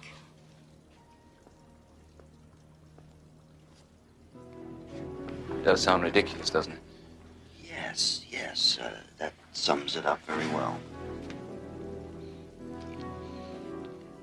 Is it so ridiculous to think that men can transport themselves with the powers of their minds when they already use a simple beam of light to carve holes in granite and knock satellites from the sky? Shining a beam of light from here to there is very different from teletransporting matter. Is it?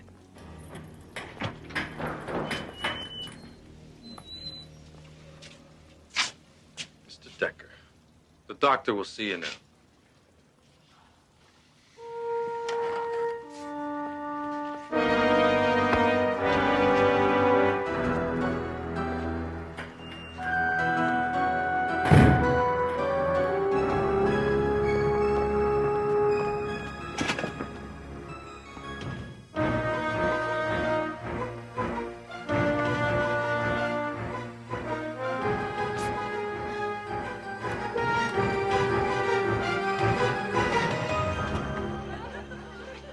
I can't believe we're here. See how simple it is?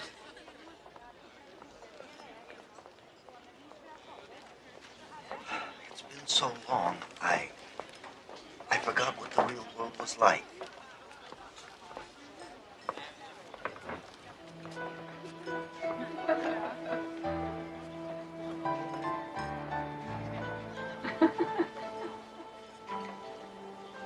And all you had to do was believe. Really believe. Where are the notebooks? Are there copies? Where are the notebooks? Where did you hide them? Are there copies? Turn it up. Where are the notebooks? Are there copies? Tell me about the girl. She was very beautiful. She sat right next to me. I could almost touch her. I don't want to think about it. It was a drug-induced dream. Another one of Dr. Ostrov's tricks. We can't let him beat us. Let's finish our chess game. Maybe that'll keep us focused.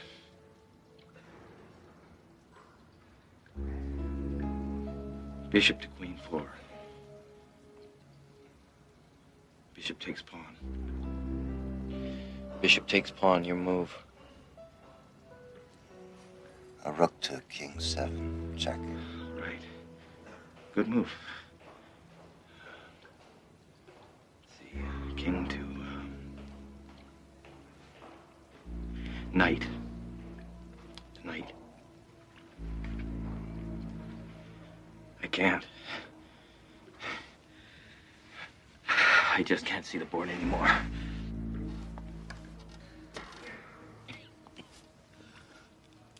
I want to help you, friend. But I'm not sure I can hold out much longer.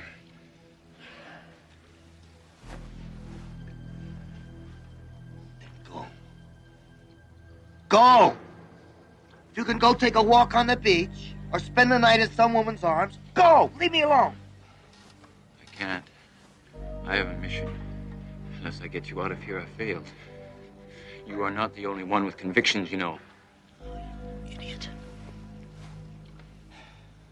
They've gotten to you. They're making you believe these damn dreams. They're illusions. Let them go. It's you they've gotten to. You've lost your faith, your imagination. I can get us out of here. Look, we can be free. Just answer me this. Why didn't you just appear here in the first place? Why were you physically thrown in here? For them. For the people who run this place. I knew you'd be hard to convince, and I knew I'd have to spend time here. But Martin, I can't do it alone. To get you out of here, I need your cooperation, faith, your belief. Just leave me alone. I don't want to share in your insanity.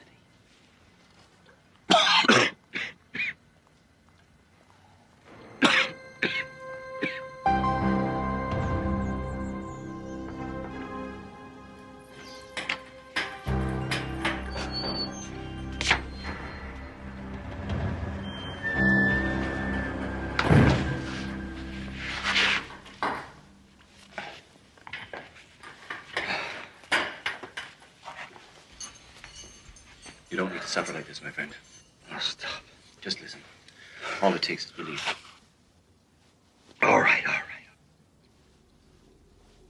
Let's just say for a moment that I believe. How do you do it? How do you transcend matter? Like all great truths, it's profound and simple. You believe with all of your being that you're in another place than you are. Just like that? Only if you truly believe.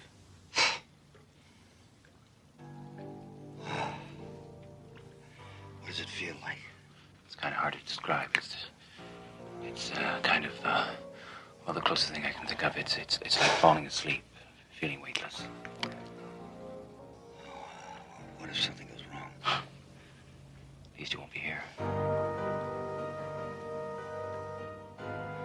Well, I'll do anything to get out of here. So you just tell me and I'll do it. All right, close your eyes. You believe, don't you? Yes, I believe it. Fine.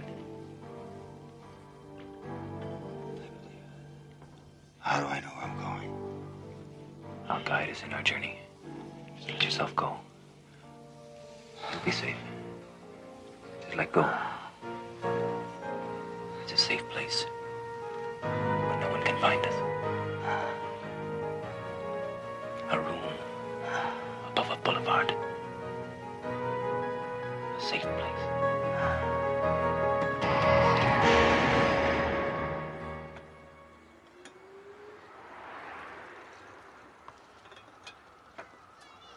Key?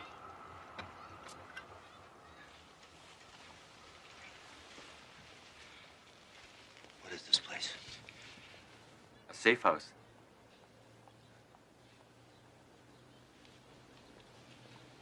Please, you mustn't do that. We can't run the risk of your being seen from the street. There are more lives at stake than just yours. Come sit down. I'll have a cup of tea. First time's always a little disorienting.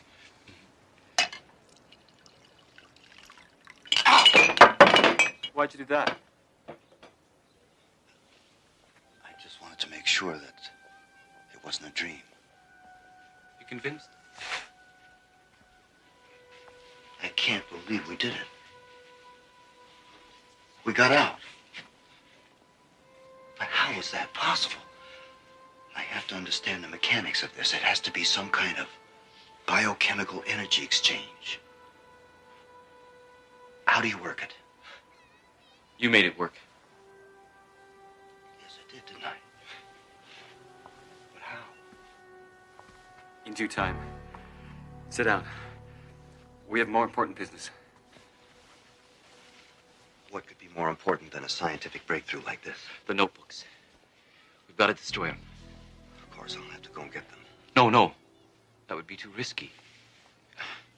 It's broad daylight out there. Well, I'll wait until nightfall. No, it can't wait. Tell me where they are and I'll get them. No, it's too important to trust anybody with. Besides, what if somebody sees you? Ah, me, I'm nobody. I'm a mere flea on the back of the system. But you're known. You're a real threat. By now, your picture's been circulated. Every cop in the corner knows who you are. All right. All right, give me a pencil.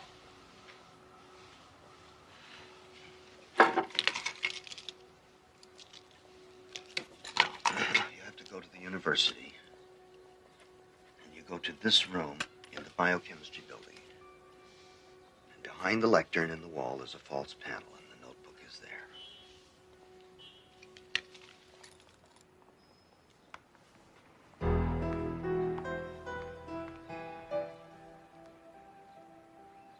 I won't let you down.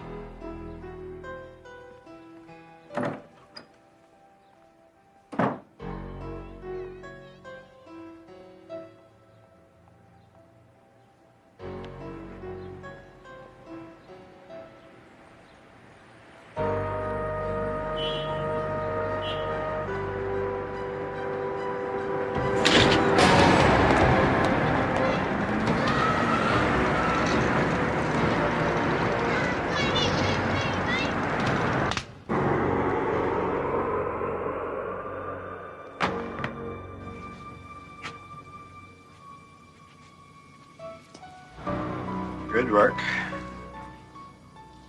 It was hardly a challenge. These idealists are always such dreamers.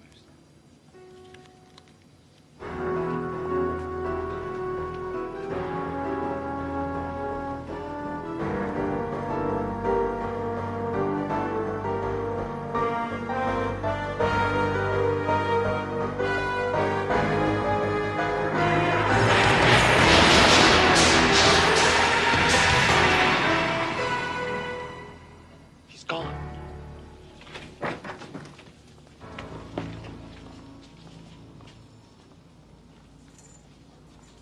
There's no sight of him. Close all the exits. You understand that if he's not found, you will be held fully responsible. But it was just a trick. He couldn't have actually done it.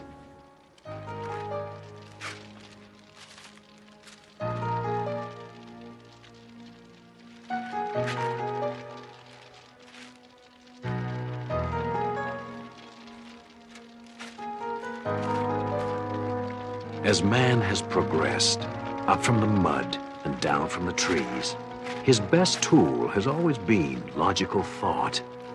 That tool has taken us in a grand arc, from the first flint against steel to the apocalypse of colliding atoms. What Martin Decker, man of science, has learned is that every once in a while, we must step out of the confines of logic and take a leap of faith into the Twilight Zone.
Andrea Moffat longs for true love. A man who is strong, handsome, and exotic, who desires her above all other women. She is about to learn that naivety has its price, and that the universe has a very curious sense of humor. Do you have the key for the other register? No, try the mouse. I think she had it last. She's not a mouse. Hamster? No. Wait. Gerbil. Cute and fuzzy? Soft and squishy? You know, you're wasting your time with her.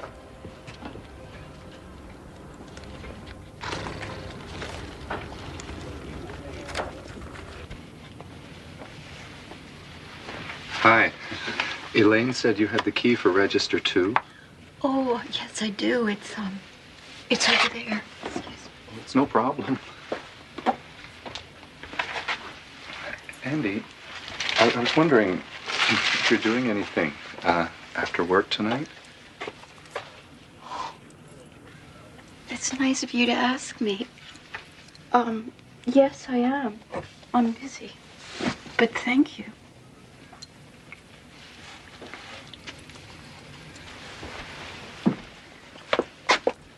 Squeak, squeak.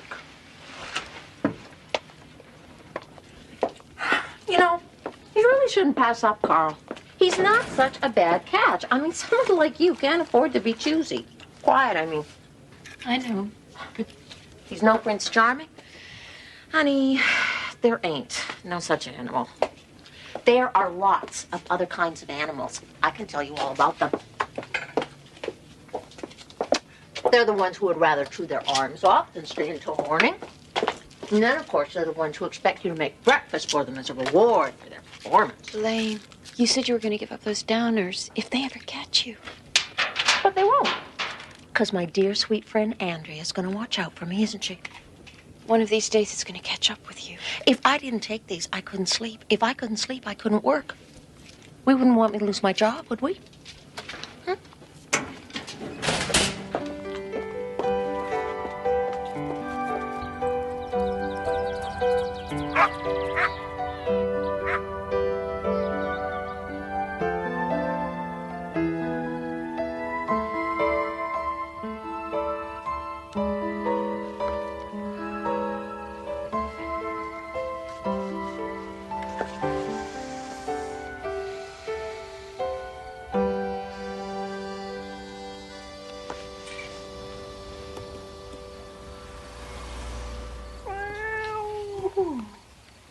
Hello. Hello there. I haven't seen you around here before. Are you friendly? Let me see. Oh, you're a big one. Let me see you. Let me see you. Oh, what's the matter? You don't have a collar, huh? Didn't anyone buy you a collar? You know? If somebody loved you, they'd buy you a collar.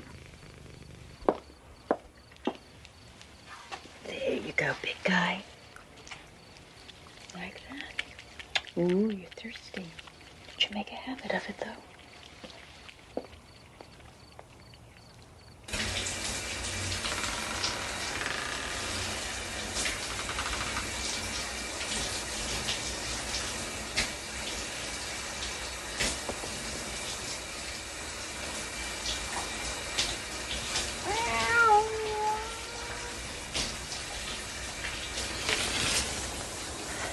Where's the...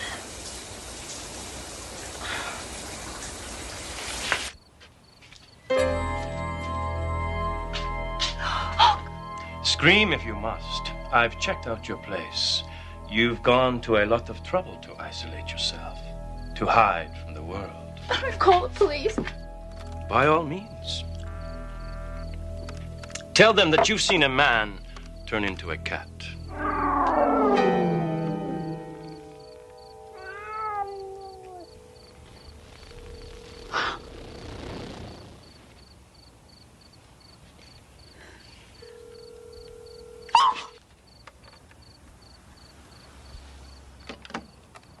You really must buy a better brand of coffee.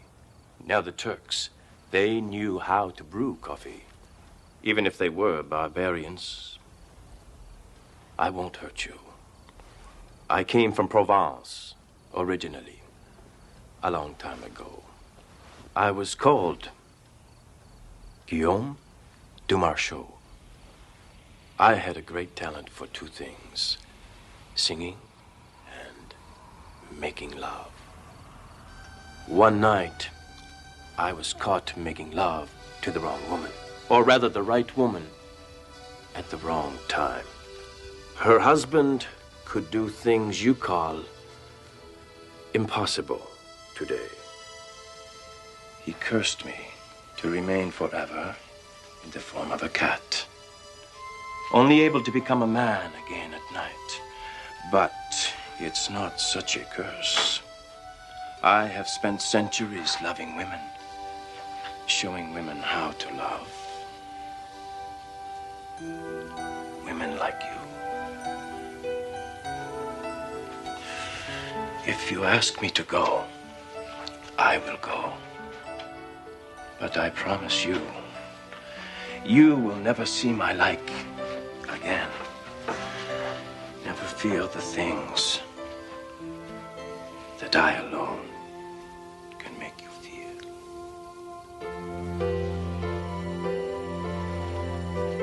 This is a dream. It's a very nice dream, yes?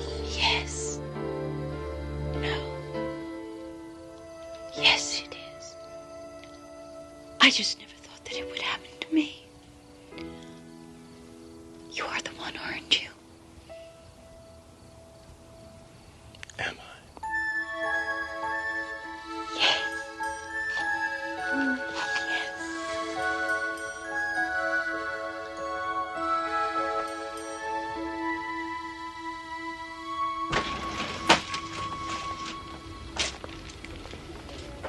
Morning, Elaine. Morning, Carl. Chipper, happy, perky. The end of the world is upon us.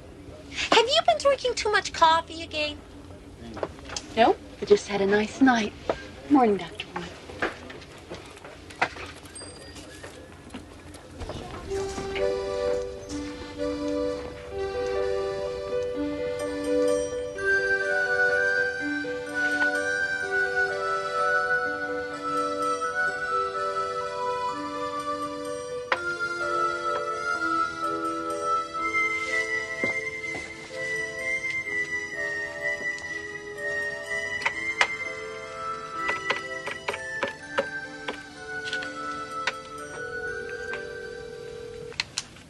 What's he going to do?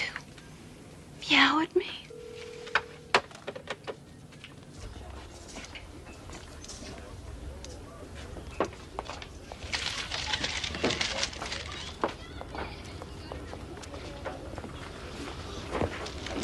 You sure you don't, need some of these? Would you please put them back? Just trying to be neighborly.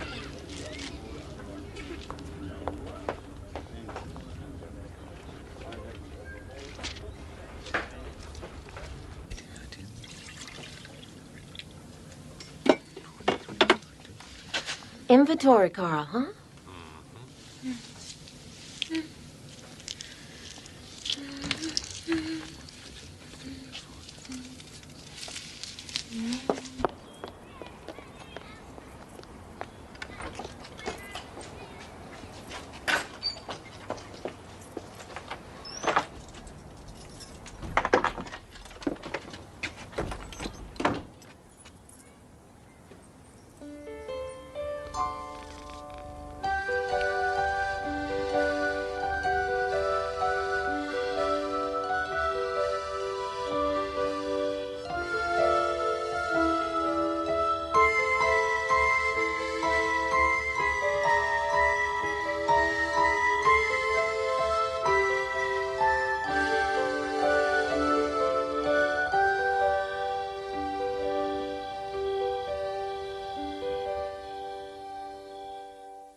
I am telling you, nobody changes that much in a week unless there's sex involved.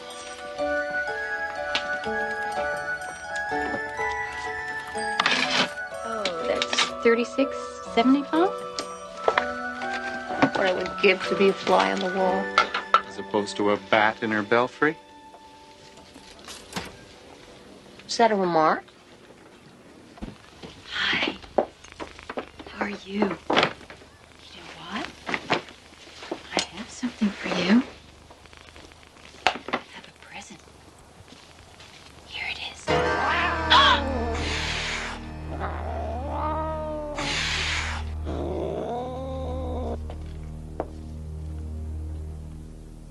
Andrea, come here.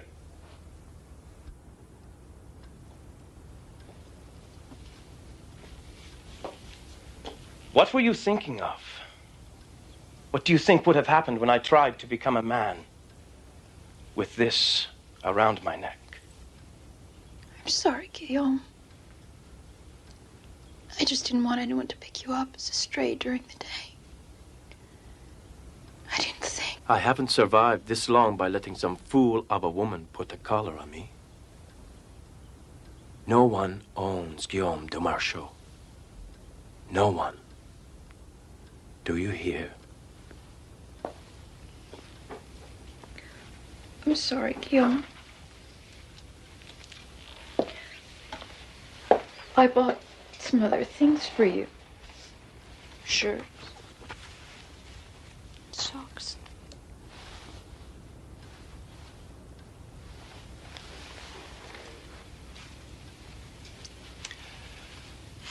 Next time, buy something that I'll enjoy seeing on you. Silk, satin, black lace. You know what I want. Good. Until then, we shall simply have to do without.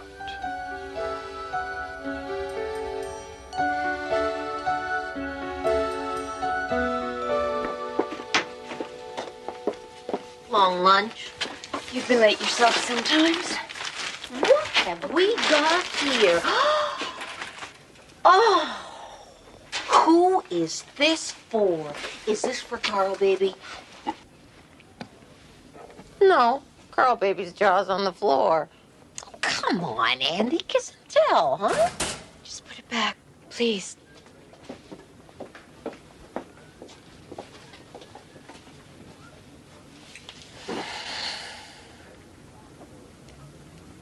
I think it's about time a certain fly made an appearance on a certain wall.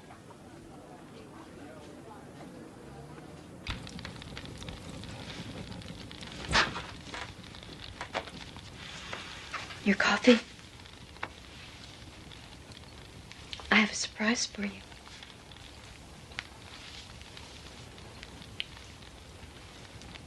Yes, it's very nice.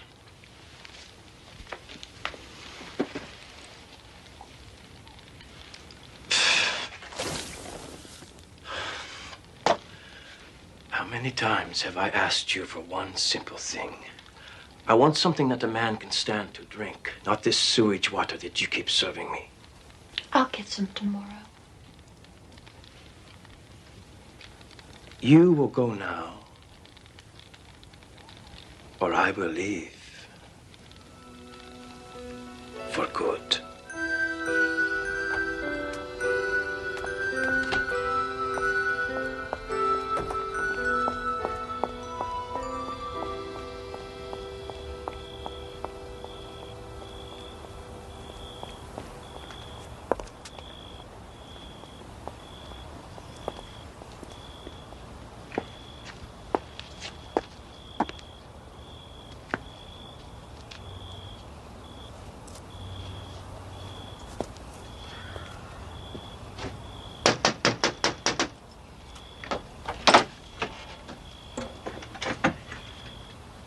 Hi, I'm a friend of Andy's.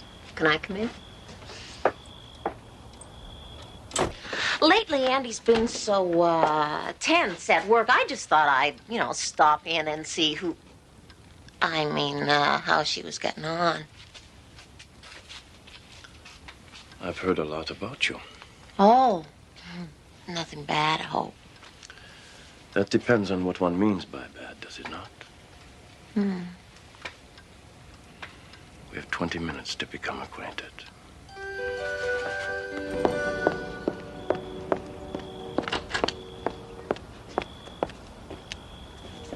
I think we have to do this again real soon. Yes.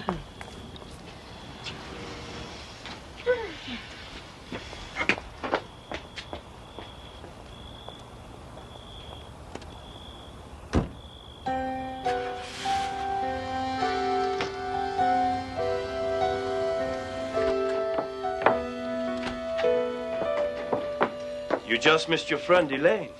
I know what kind of a friend she is. How could you? I thought you loved me. Spare me the cliches. This isn't a scene from one of your silly books. I've been here too long. It's time I left. Oh, no, Guillaume. You can't. I love you. It is the way of the tomcat. I've had my fun, and so have you. Love had nothing to do with it. You're going to her, aren't you? Yes.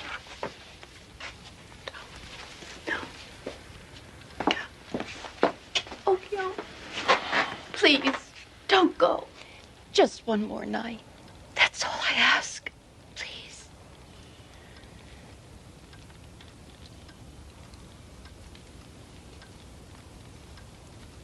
All right. One more night. I'll make some coffee.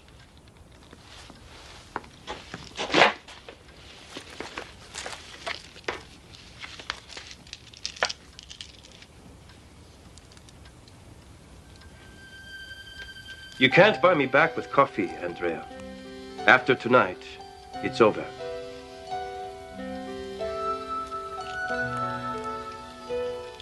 Yes. It's over.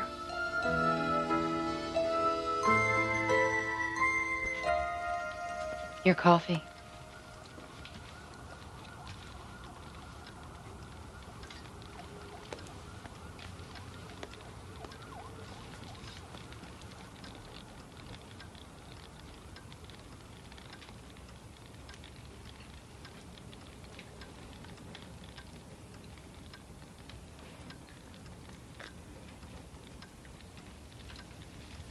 Strong and bitter. As I like it. I'm glad that you like it. I picked it especially for you.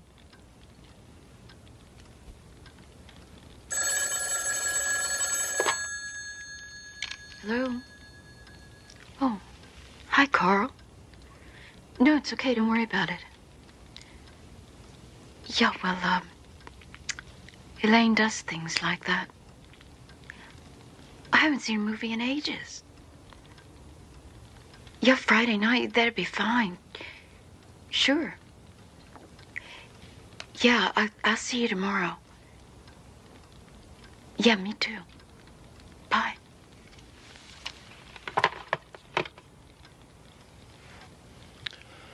Poor Andrea. The injured innocent. You are no better than any other woman I've ever known. You never learn. You...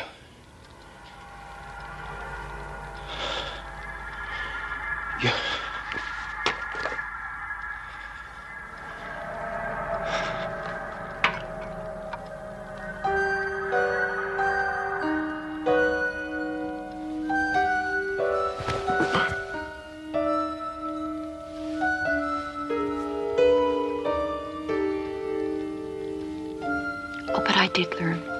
I won't be weak anymore. That's the best lesson of all.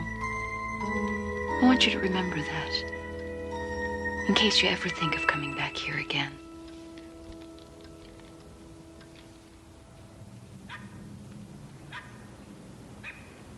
Have you been here before? No, I haven't been here before. Sex? Male. He's a tomcat.